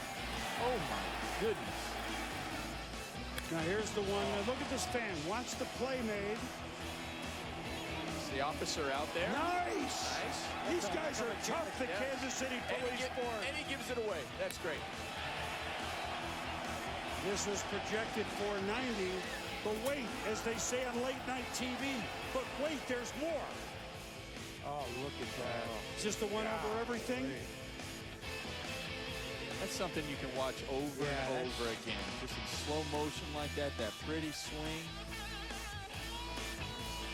Have you ever seen your swing in super slow-mo like that? I've never seen it. I'm probably happy. No. Oh, gosh, no. Why would I want to see me in a uniform again? So Prince Fielder with 16, Trumbo now with 13 means Beltran is eliminated. Joey Batista with 11 just needs 3, and he doesn't need to hit anymore in this round, because then they wipe out the totals and we start anew in the finals. So he just needs 3. And if he gets those 3, I mean, what would you stop right there and say, save yourself, right? I would. I mean, since they're getting wiped out and they don't carry start over. I guess that, to me, would be the advantage of hitting the most in the first round. Right, to be able to know how many you need just to get in that final round. Well, Prince had the least of the guys that advanced, and he just teed off in the second round. I guess you could just say, you know, are you able to, if he hits 4 right here, quick, can he say, okay, now let's just go with the gold ball and see how much money I can make for charity? Well, we have to ask. That's a good idea. That's a good idea. I like that. I like that idea. Crucky, you know Trying to rewrite the rule book. Right. You know what? That's a good one, Hey, Crucky, those ribs are starting to really kick in on you. Yeah. They make me smarter. Have another. You should have the whole pan. I had the whole pan, I'd still be a D student.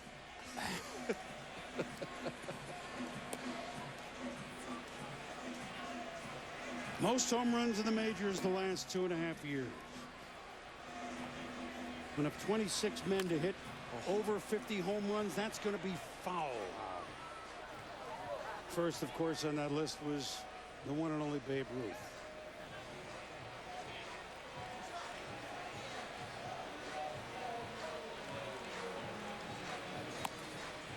It's amazing. We say, oh, all he needs is 3 home runs, and it's not that easy. No. I mean, especially after his first round, you're thinking, oh, that'll be easy for him, but he's been sitting a while, which isn't easy to be sitting down there. And you remember how he started off the first round. Real slow to start, and then he started dialing it in, and once he did, it was a show. 16, Trumbo, 13, Bautista. It's easy to get 3 when you got 10 outs. Now you need 3 when you got 7 outs. Does this carry? Not quite. Well, now 6 outs to get 3.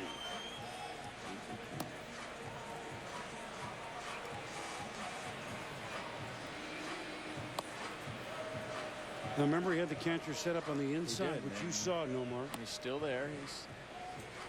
Just because he's set up on the inside doesn't mean the ball's going there right now. No. but that's where he wants it. He had 43 home runs last year, 54 in 2010. See, you just need 3. I'm telling you, it's not easy. When you think it's just all you need is that 3, but I think Crucky was right. Once you get that 1 with Jose Bautista, he gets that 1, and then they just keep coming.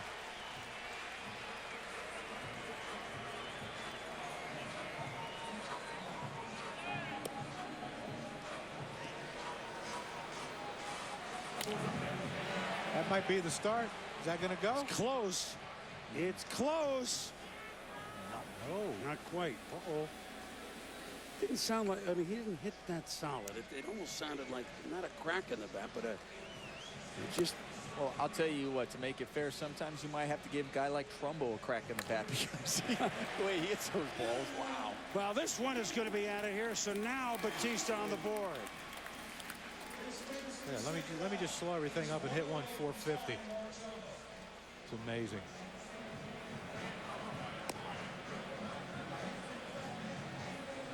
All right, and now we have from Marty quality on and off the air and off. The answer, and there it goes, back, and it is gone.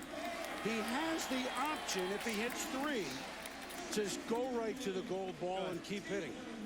Now they changed the rule that quickly, huh? That's right. Just hey, good job. You know what? Thank you. You know what you can do from this desk? You can get the fountains turned on, Yep. and you can change the rules. George, Powerful George is desk. standing behind us. He probably heard me, and he probably went to the rules committee and said, we need that change now. Yeah.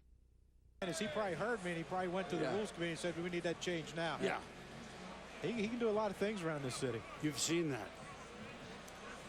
And all smile on his face all the time. I mean, he's baseball. Yep. Big Poppy now going to have a word with Bautista. You just need one now.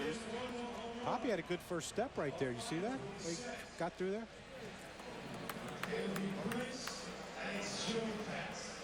Hugging Robbie Cano saying, hey, man, I get it. I'm tired, too. I was there. Uh-oh. Underneath. So we have now what we have officially in the State Farm Home Run Derby is drama. We got drama. This is it. I mean, one thing, he's put himself in a position for at least a swing off. Yep.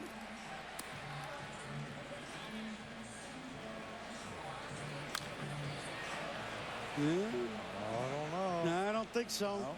Now we're going to the gold ball. Oh, man. So one more home run puts he in the finals with Prince Fielder, who somebody predicted. A out gives a dreaded swing off. The dreaded swing off is in the 5 swings, and the most out of those 5 swings moves on. So here is your gold ball opportunity and an opportunity to move into the finals.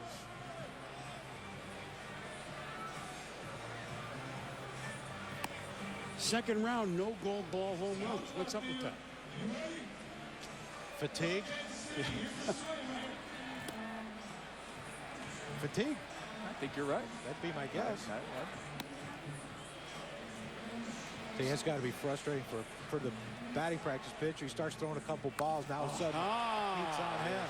Uh-oh. And now we have the dreaded swing off for the. Look at Trumbo. You think he's not fired up? I got to go to the cage. Let me take a couple of quick. Well, let me throw down some liquid. Trumbo will hit first. Bautista next. So Prince Fielder is in the finals. So here are the rules for the swing off. 5 swings. If we're still tied, then 3 swings. Then we go to penalty kicks. Who's the goalie? I think they were talking to, maybe you might fill in. Shoot. No, nothing about that. That's your sport. Family. That's your sport. I tell you what they ought to do. They ought to put a net up and have you and Mia have a kickoff, have a penalty kicks. We've done that. She before. wins a lot, doesn't she? I let her win. Let's get it clear. I see. I see. She's not watching, huh? Oh, she's watching and rolling her eyes, and yeah, I'll pay for that one. And I'm sure the kids are going, he's not right, Mom. All right, so here we go. This is for a spot in the finals. Prince Fielder is in. Mark Trumbo gets 5 swings. Jose Bautista gets 5 swings. They're all American leaguers, so they've long since won it. The Canoes beat the Kemps. Oh my goodness. I'll tell you what. That's more impressive than any of the home runs. How hard they hit the ball through the infield. Would not be fun to be a third baseman with They handcuff Trumbo. shortstop. Yeah. So, Nomar. I know. The shortstop would be way back in the grass.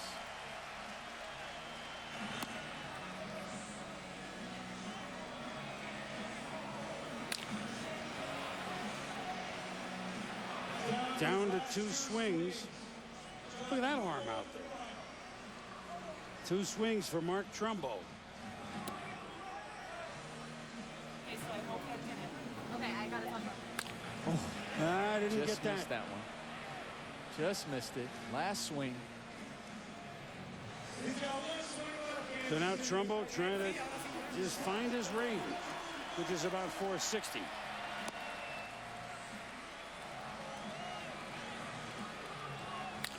Well, he found that way back. So the final swing at least hits pay dirt, if you will. And so he has 1. Now Jose Bautista, 5 swings to get 2 to move on.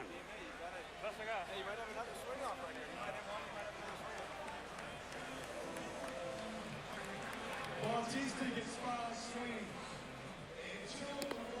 Now, no, very quickly have to bat again. They've gone around the order very quickly to get Bautista up again, huh? No more. It'd be nice if you're a manager. You can just say, okay, let's just put Bautista in there again. Yeah, that's who's right. coming up again? Oh, we'll put him in there He again. hit 3rd, now he hits 5th. Yeah.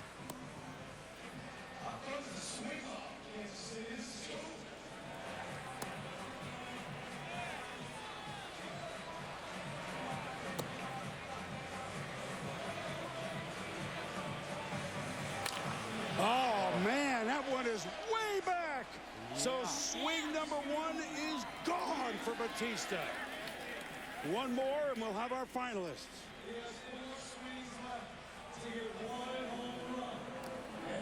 What did we say? He just needed 3? No, he just needs 1. And it's not that easy. Yeah, it is. Yeah, it is. It is fair, and we have our finalists. And isn't it fitting that the 2 men in the State Farm Home Run Derby that have hit 50 or more home runs, Prince Fielder, Jose Bautista, they're going to be the 2. They're going to go at it for the 2012 title.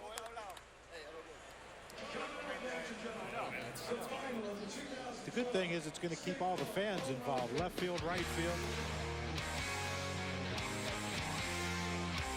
Didn't do well last year, was ready to go this year, and he knew it.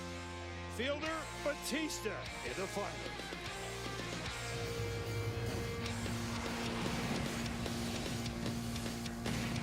I'm a Major League Baseball All-Star. I didn't get here by chance. I didn't take the road of easy or the path of the painless. I worked hard to take this field. For my team, for my league. Some call it an all-star break. It's not a break. It's not a break. For we play on. Because the battle for the postseason Begins now. I For play. the American League. Juego para la Liga Americana. I play for the National League. I will win. I will win. I will win. The road to October starts here. The MLB All-Star Game, July 10th on Fox. Welcome back to Kauffman Stadium, where everything's up to date in Kansas City. Aerial coverage brought to you by DirecTV. If you call yourself a sports fan, you got to get DirecTV. Call 1-800-DirecTV. These are our 2 remaining Boys and Girls Club youngsters. The child represented by our winner tonight gets a $50,000 donation from State Farm to their home Boys and Girls Club, while the 7 other youngsters get a $10,000 donation for their club. And now you know it's a home run derby. When a man with 755 home runs and the standard bearer of the all-time home run list for a long time, Hank Aaron, earlier introduced to the crowd.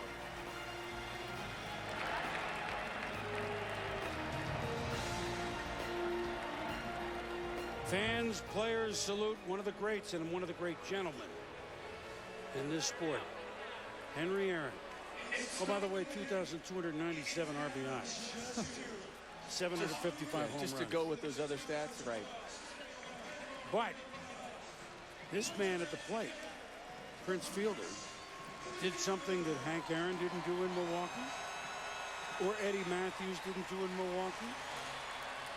He had the most home runs by any Milwaukee player, be it a Brave or a Brewer, when he had 50. Eddie Matthews had the old record at 47. Well, this was your pick, Boomer. This is your pick. No, I am the Swami. I didn't even have to eat Crucky's ribs to make the pick. Oh, Prince Fielder going to center field. Back, and way out. So he was the last man in with 5 in the first round.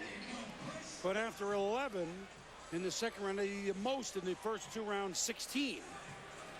Remember, the numbers erase. Everybody starts at scratch. He's also hit the longest home runs here tonight.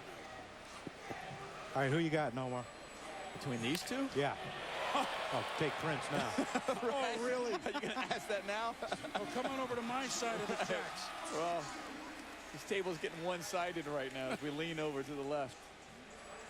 So Prince Fielder took a while to get going. I tell you, if Prince Fielder's able to win this one, he'll only be the second player ever to win 2 home run derbies. Right. Ken Griffey Jr. is the only one to win multiple home run derbies. He's got 3, and he's back-to-back. Look at that. That one is on its way to Independence, Missouri, now that George told me the right direction.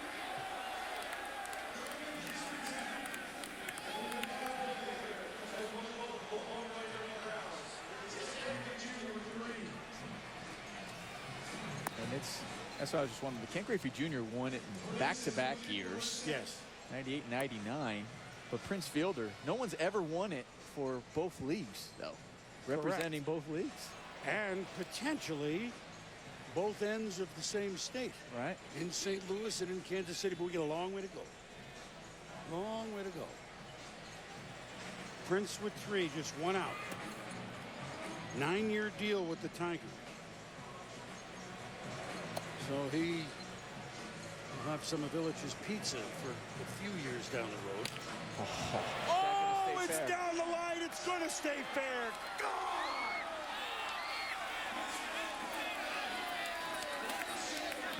I don't think he's getting tired. He had a nice rest, though. Nice little rest. I mean, like you said, for him, this is his swing. This is normal BP. Get out of bed swing.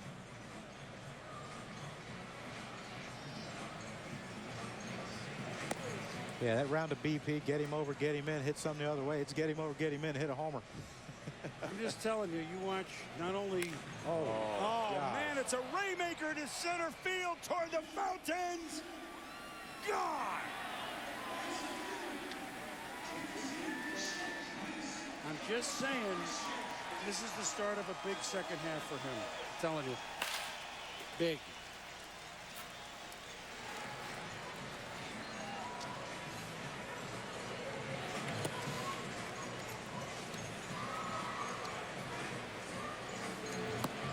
I think it's going to be hard for the National League to catch up now, don't you? I think it's out of reach. Yeah. That might have done it there. I tell you, if these are indoors, we have roof scrapers. Wow. Wow. Imagine if they had the home run derby at the Trop. They have to have referees out there with the determining which catwalk it hit. You know, I remember one of the first ones we did was in the Astrodome. First one we did. It wasn't live at the time in '86. Darryl Strawberry of the Mets hit the speaker way on top of the Astrodome. Some of those might have hit the speaker, but that one talks for itself.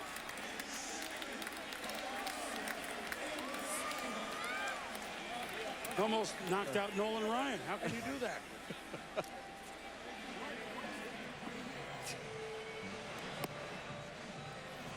Well, he's definitely putting on a show right now.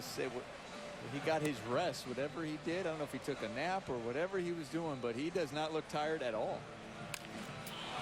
This one is way back, and gone.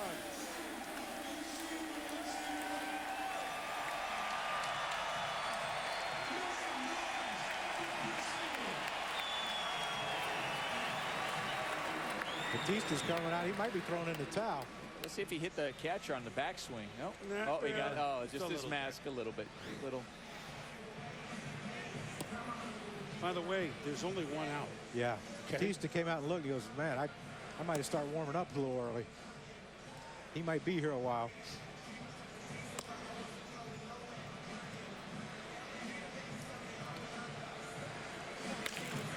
This one is ripped. Amazing. And out. Buster Olney, he's on it. No more. You were talking about how relaxed he looked. Most of these hitters are going in and taking batting practice between rounds. Prince isn't really doing a lot of that. I asked him, I said, are you taking many swings? He goes, no, not at all. See? Well, he has Yeah. what, about 55? I do it out of bed. This is what I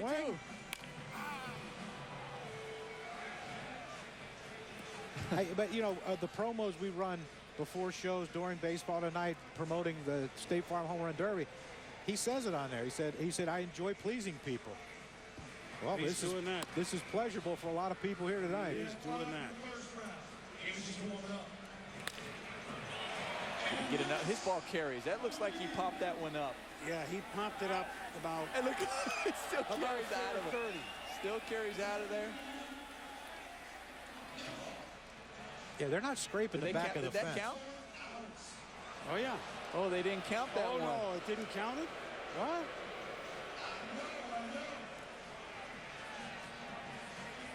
Wow. Wow. It's a home run derby. You count them all, don't you? I would think, yeah, Right. but So that he made sure. Well, we're going to leave count no this doubt. one. This is going to be counted as home run number 9.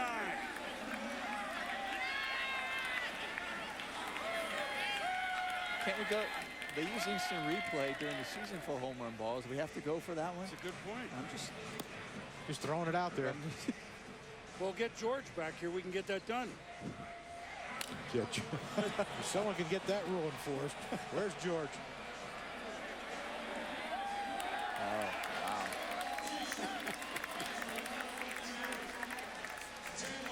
10 home runs. So just 5. four outs, and there's Jose Bautista going, really?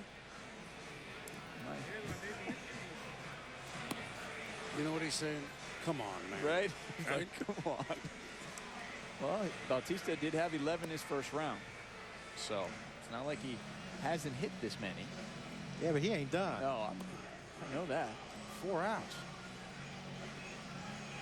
Three Steelers now 5th all-time in home run derby home runs. With 61, he passed Mark Ryan.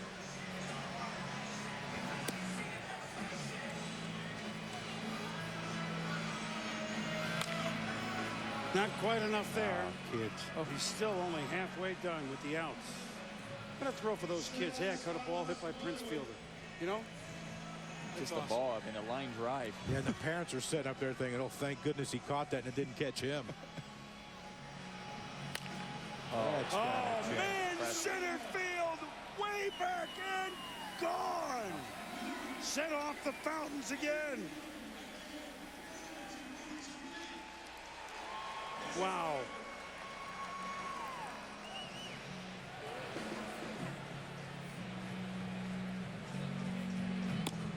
Joey Bats is figuring I need fungal bats, right? They're still keeping score, the American League and National League? Well, they're just doing it. Just to see. It's a route. I think Cano picked it well then, would you say? Yes. He did well. Right? And he didn't hit any. He knew. I mean, He knew. He didn't need any. I mean, it goes, the 3 he picked were the final 3 guys. Yeah. Huh. That's a rainmaker to right field. And to quote Derek and the Dominoes, let it rain.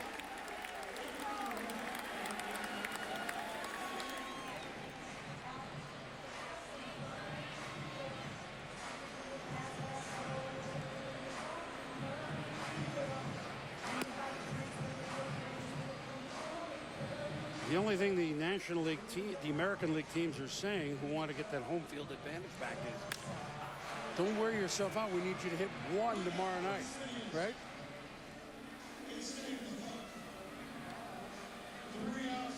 So Pedro, even though Prince is a Tiger, he still likes his friend with the Brewers. Not just his friend. This was his first minor league manager. The two have remained inseparable. I did speak to Sandy Guerrero before the home run derby tonight. Asked him about the pressure of throwing, and he said, absolutely there's pressure. You have got to be zoned in. If you're wild on this particular day, everyone will know it, and there's a lot of pressure associated. Obviously, he's come through, though. I'd say Sandy has a job. He's had a job for a long time, yes, because he's one of the good ones. So 7 outs, 12 home runs in the finals here for Prince Fielder, who's not done, and getting a little help from his son with water.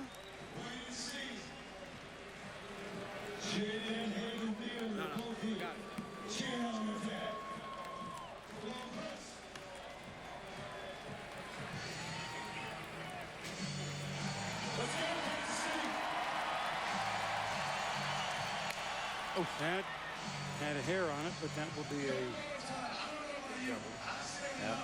Now here goes the gold ball. You know, in the final round, Robbie Cano had 12 last year, and that's a final round record. So he's trying to put up something about as high as you can put it. Everybody on their feet here at Kauffman Stadium in its 40th season. How many more gold ball homers do we get to $500,000? 460 now, 460,000. Yeah, he gets under that one. At least 2. But he has laid down the gauntlet to Jose Bautista as Prince Fielder has hit 12. And look at this. Thank you. I tell you what, we might have to go back to the one that was taken away from him. Let's not forget that. He has 12, but there was one that they said was no home run, which could have been 13. This was 476 here, fellas. This a mere 430. It's just how long it stays in the air. It just, yeah, like defies gravity. That one I like. He just dropped his arms. That one didn't look as ferocious, but went even farther with the way he used those arms. Look at this. You know, there are very few through your years who, certainly from that side of the plate, comes to mind getting them that high, that long. Couple, Willie McCovey for me. Strawberry. McGuire. Darryl Strawberry used to hit some long, high ones. Mark McGuire.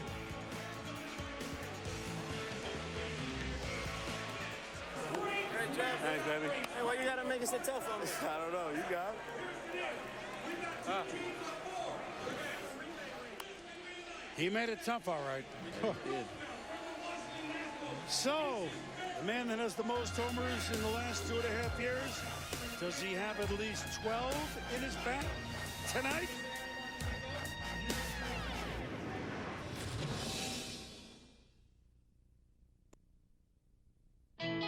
Sure, it's a show, but some have turned the Derby into a showcase of their graceful swing, their power, the power of positive thinking, and the ties that bind us all to baseball.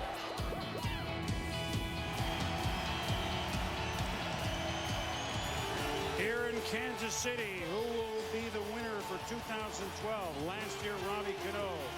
Big Poppy before that. Prince Fielder, the lone National League winner in the last 5 years, of course, trying to represent the American League and win this thing. Justin Morneau in the Josh Hamilton year, and Vladimir Guerrero at San Francisco. That's the last 5. So as in Oklahoma, the great musical by Rodgers and Hammerstein, everything's up to date in Kansas City. We've gone about as far as we can go. 12 homers by Prince Fielder in the finals. Jose Bautista's got to hit 12. Or that's it. Prince will be king. Well, Bautista would have to do something that hasn't been done in the final round. And that's hit 13. That's a good start. That's a good start because remember, Nomar, the first, Greg Crucky, the first 2 times at bat, he had 4 or 5 outs, I think, before his first home run. Yeah, he was playing catch up a lot of these rounds. Just a double. That's not going to work.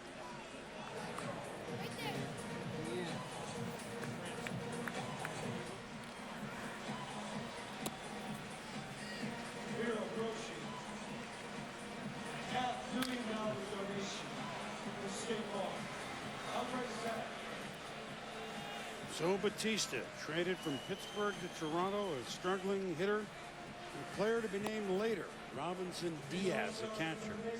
I think Toronto might have got the better of that deal. Maybe. Just time left. Jury's still out. Jury's still out. Will this ball get out? It's going to be close down to left field. Yep.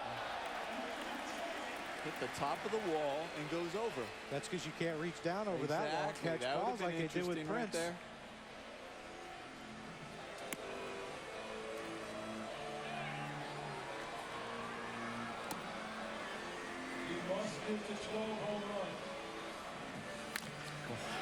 This is to left field. Does it have enough juice? It is not quite. Think Prince is tired? Bet he hoped there's not a swing off or a bat off or penalty kicks. All of the above.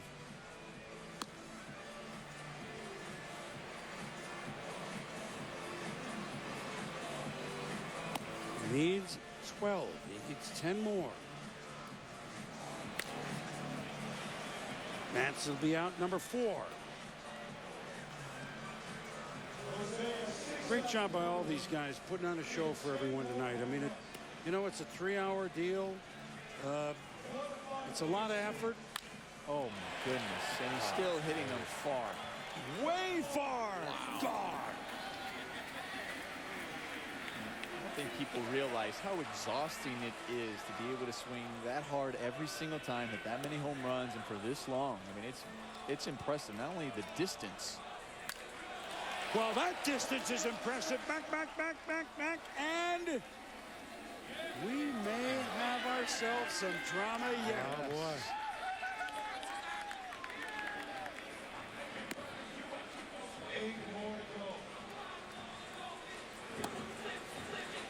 This would be something. I need 12. I need a 12-run homer. We'll see if we had maybe a point system. Maybe you can get a few extra points. We had targets out there, something to look at. Maybe opposite way. How many points did the Ribs have? They won all the brownie points with me. Yeah, I can see some of them on your shirt. That's okay. That's why they have dry cleaners. Gone. Another. That was a line drive. It's going to be gone. He needs 7.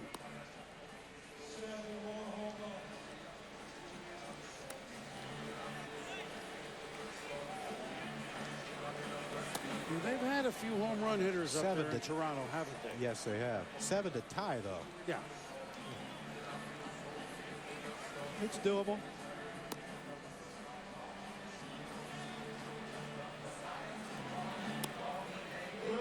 He broke the record held by George Bell, 47, the Toronto record. Of course, Carlos Delgado hit moonshots, didn't he?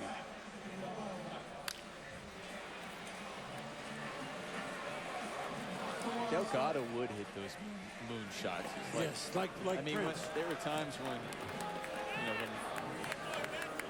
when it would be covered, when the roof was closed, and it looked like, I think that's going to hit. I mean, that's a high roof there in Toronto, and it was like, I think he's going to hit that, and you didn't think it was ever going to come down. 3 outs to go. He needs 7 homers. There's one of them.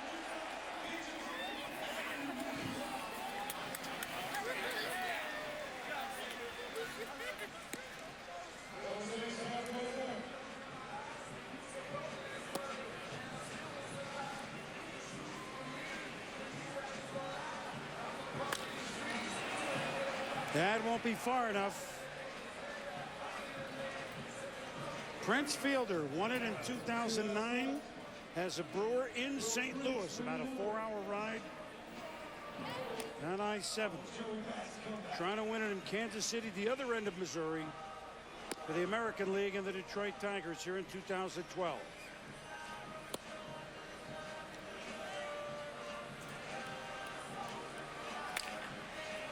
And now the gold ball. Will there be gold ball magic here tonight?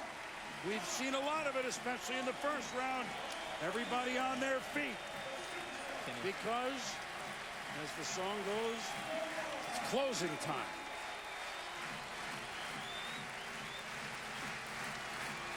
And the fans don't want to close it down yet. Good job by them now. Good to see the fans on their feet. No one's left. No. They've been into it the entire time. It's like a Blue Jays home game, huh? At the moment.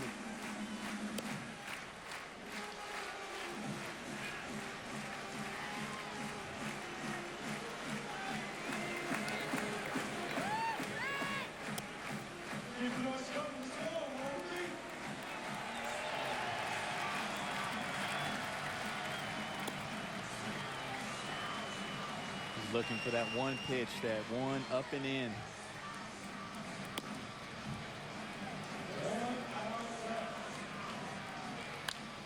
Well, it's the first gold ball home run since round number 1. Maybe the start of something supernatural.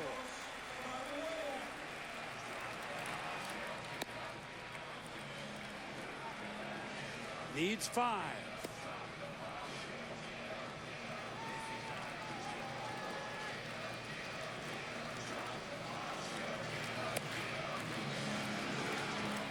Looking for that one. He knows this is the gold ball. He knows he only has one more out.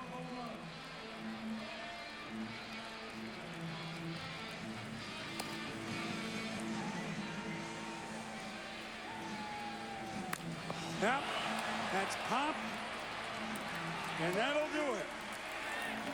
Prince Fielder is the winner of the State Farm 2012 Home Run Derby. And a great effort by Jose Bautista. But Prince is the king here in Kansas City.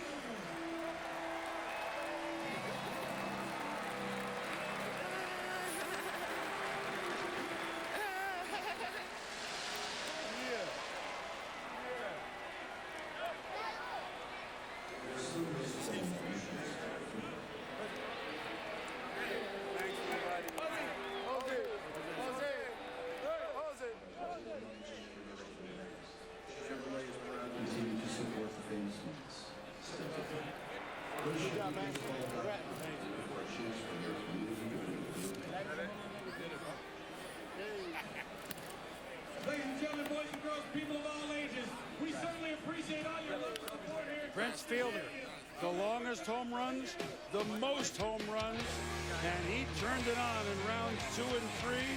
He is our champion. We'll be back to greet the winner of a night in Kansas City, where Prince Fielder had the biggest stake. We'll be back.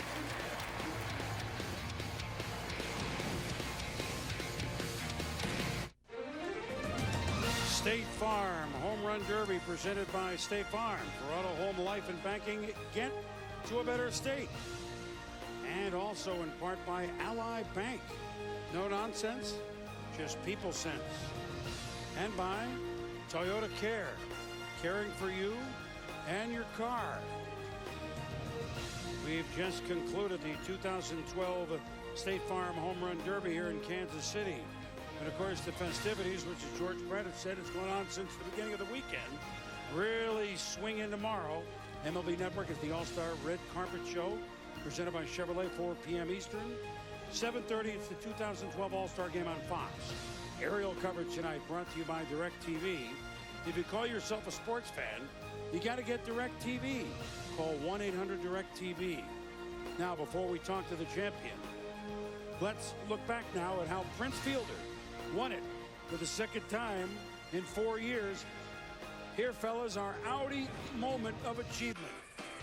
Well, Prince really just put on a show here, and that's what we heard Josh Hamilton talk about. All you really wanted to do was put on the show, and he did. I mean, going out there and swinging like he normally does when he gets out of bed, that's hard every single time, and it paid off for him today. Yeah, you thought after the first round you didn't know if he was even going to advance to the second round, but then all of a sudden it just took off for him. Like Nomar said, that this is his everyday swing. He's doing nothing different than he does in normal batting practice throughout the season, and that's why he has the advantage over most. Well, he had the advantage overall tonight. Let's go over to Pedro Gomez. Chris, thank you. Tonight, Major League Baseball and State Farm combined to donate much to the community here, and $615,000, some of that going to the Boys and Girls Club of America. I'm joined by Major League Baseball's Tim Brosnan, as well as State Farm's Senior Vice President and Chief Marketing Officer, Rand Harbert, who's here to make a very special presentation. Thank you. First of all, Prince, congratulations. You put on a wonderful show for the fans tonight. State Farm is pleased to sponsor this event, as well as to be a partner in the Home Run Derby. And tonight, for every home run that was hit, both State Farm and Major League Baseball are going to contribute to communities around the country and help them get to a better state. So tonight, I want to present you with this check for $615,000. Congratulations. Thank you, Rand. And now we have Major League Baseball executive Rob Manfred, also here to make a very special presentation. Rob? Prince, on behalf of Commissioner Sealy and all of us at Major League Baseball, congratulations on winning the 2012 State Farm Home Run Derby. You joined Ken Griffey Jr. as the only player to win the Home Run Derby more than once, and you're the only player to win on behalf of both the American and National League. It was a great performance. Congratulations.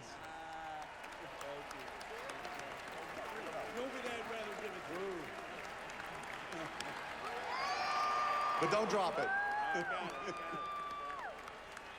Prince, having been here a few times already, how does that correlate to being successful in this event?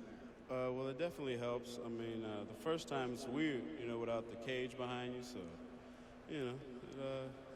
I don't know. I'm just happy I won. What is it about Missouri? Because you won in 2009 in St. Louis, you come west on I-70, and you win it in Kansas City. What is it about Missouri? I don't know. I guess it's the great fans here, Missouri has great fans. And you've had the same batting practice pitcher the entire time, going all the way back to the minor leagues. What did Sandy Guerrero mean to you? Oh, he means a lot. Not only did he help me get to where I am today, but, he's a good friend. All right, Pedro and Prince, thank you very much and congratulations. And, when he had those little bats over his shoulder, I had to laugh. It looked like a toothpick. And we talked about it at the beginning, fellas, that Prince Fielder is one of the veterans, because you can call him a veteran now, who has just embraced this whole event. Embraced what it's about, embraced going about it, and he barely got in. He had a gold ball home run to be the last man in to the second round, and he made the most of it. Well, I think it's also going to be spreading from other guys watching the Home Run Derby, because you have a guy like Prince Fielder. We talked about David Ortiz. These veteran guys now who are embracing this event. And once again, we had guys making us ooh and awe and going wow once again, getting us out of our seats, getting the fans out of their seats. And that's what this event is all about. And kudos to Prince Fielder once again to get another Home Run Derby title. Yeah, congratulations to Prince. But, Nomar mentioned, we got to see a guy like Mark Trumbo take BP that we don't get to see. McCutcheon take BP that we don't get to see. I mean, it's so impressive to watch young players come up, and especially what Mark Trumbo did, getting almost into the finals before Batista passed him up. So to watch a young kid like that and the line drive home runs that he hit and the power, yeah, that he's going to be one of these guys. He's going to come back and keep coming back until he wins it. And I just think this is a trampoline for Prince in the second half. We'll see. You've said that. You called it, and it's a good pick. That was fun. It was a lot of fun. The fans got into it. Nobody left. And we have Prince, again, was king at the 2012 State Farm Home Run Derby. Coming up next is the 2012 George Taco Bell All-Star Legend Celebrity Softball Game. This has been a presentation of ESPN, the worldwide leader in sports. For John Kruk and Nomar Garciaparra, always good to be with you fellas. For Buster Olney and Pedro Gomez, thanks for hanging out with us. I'm Chris Berman. So long from Kansas City. Prince was up to date.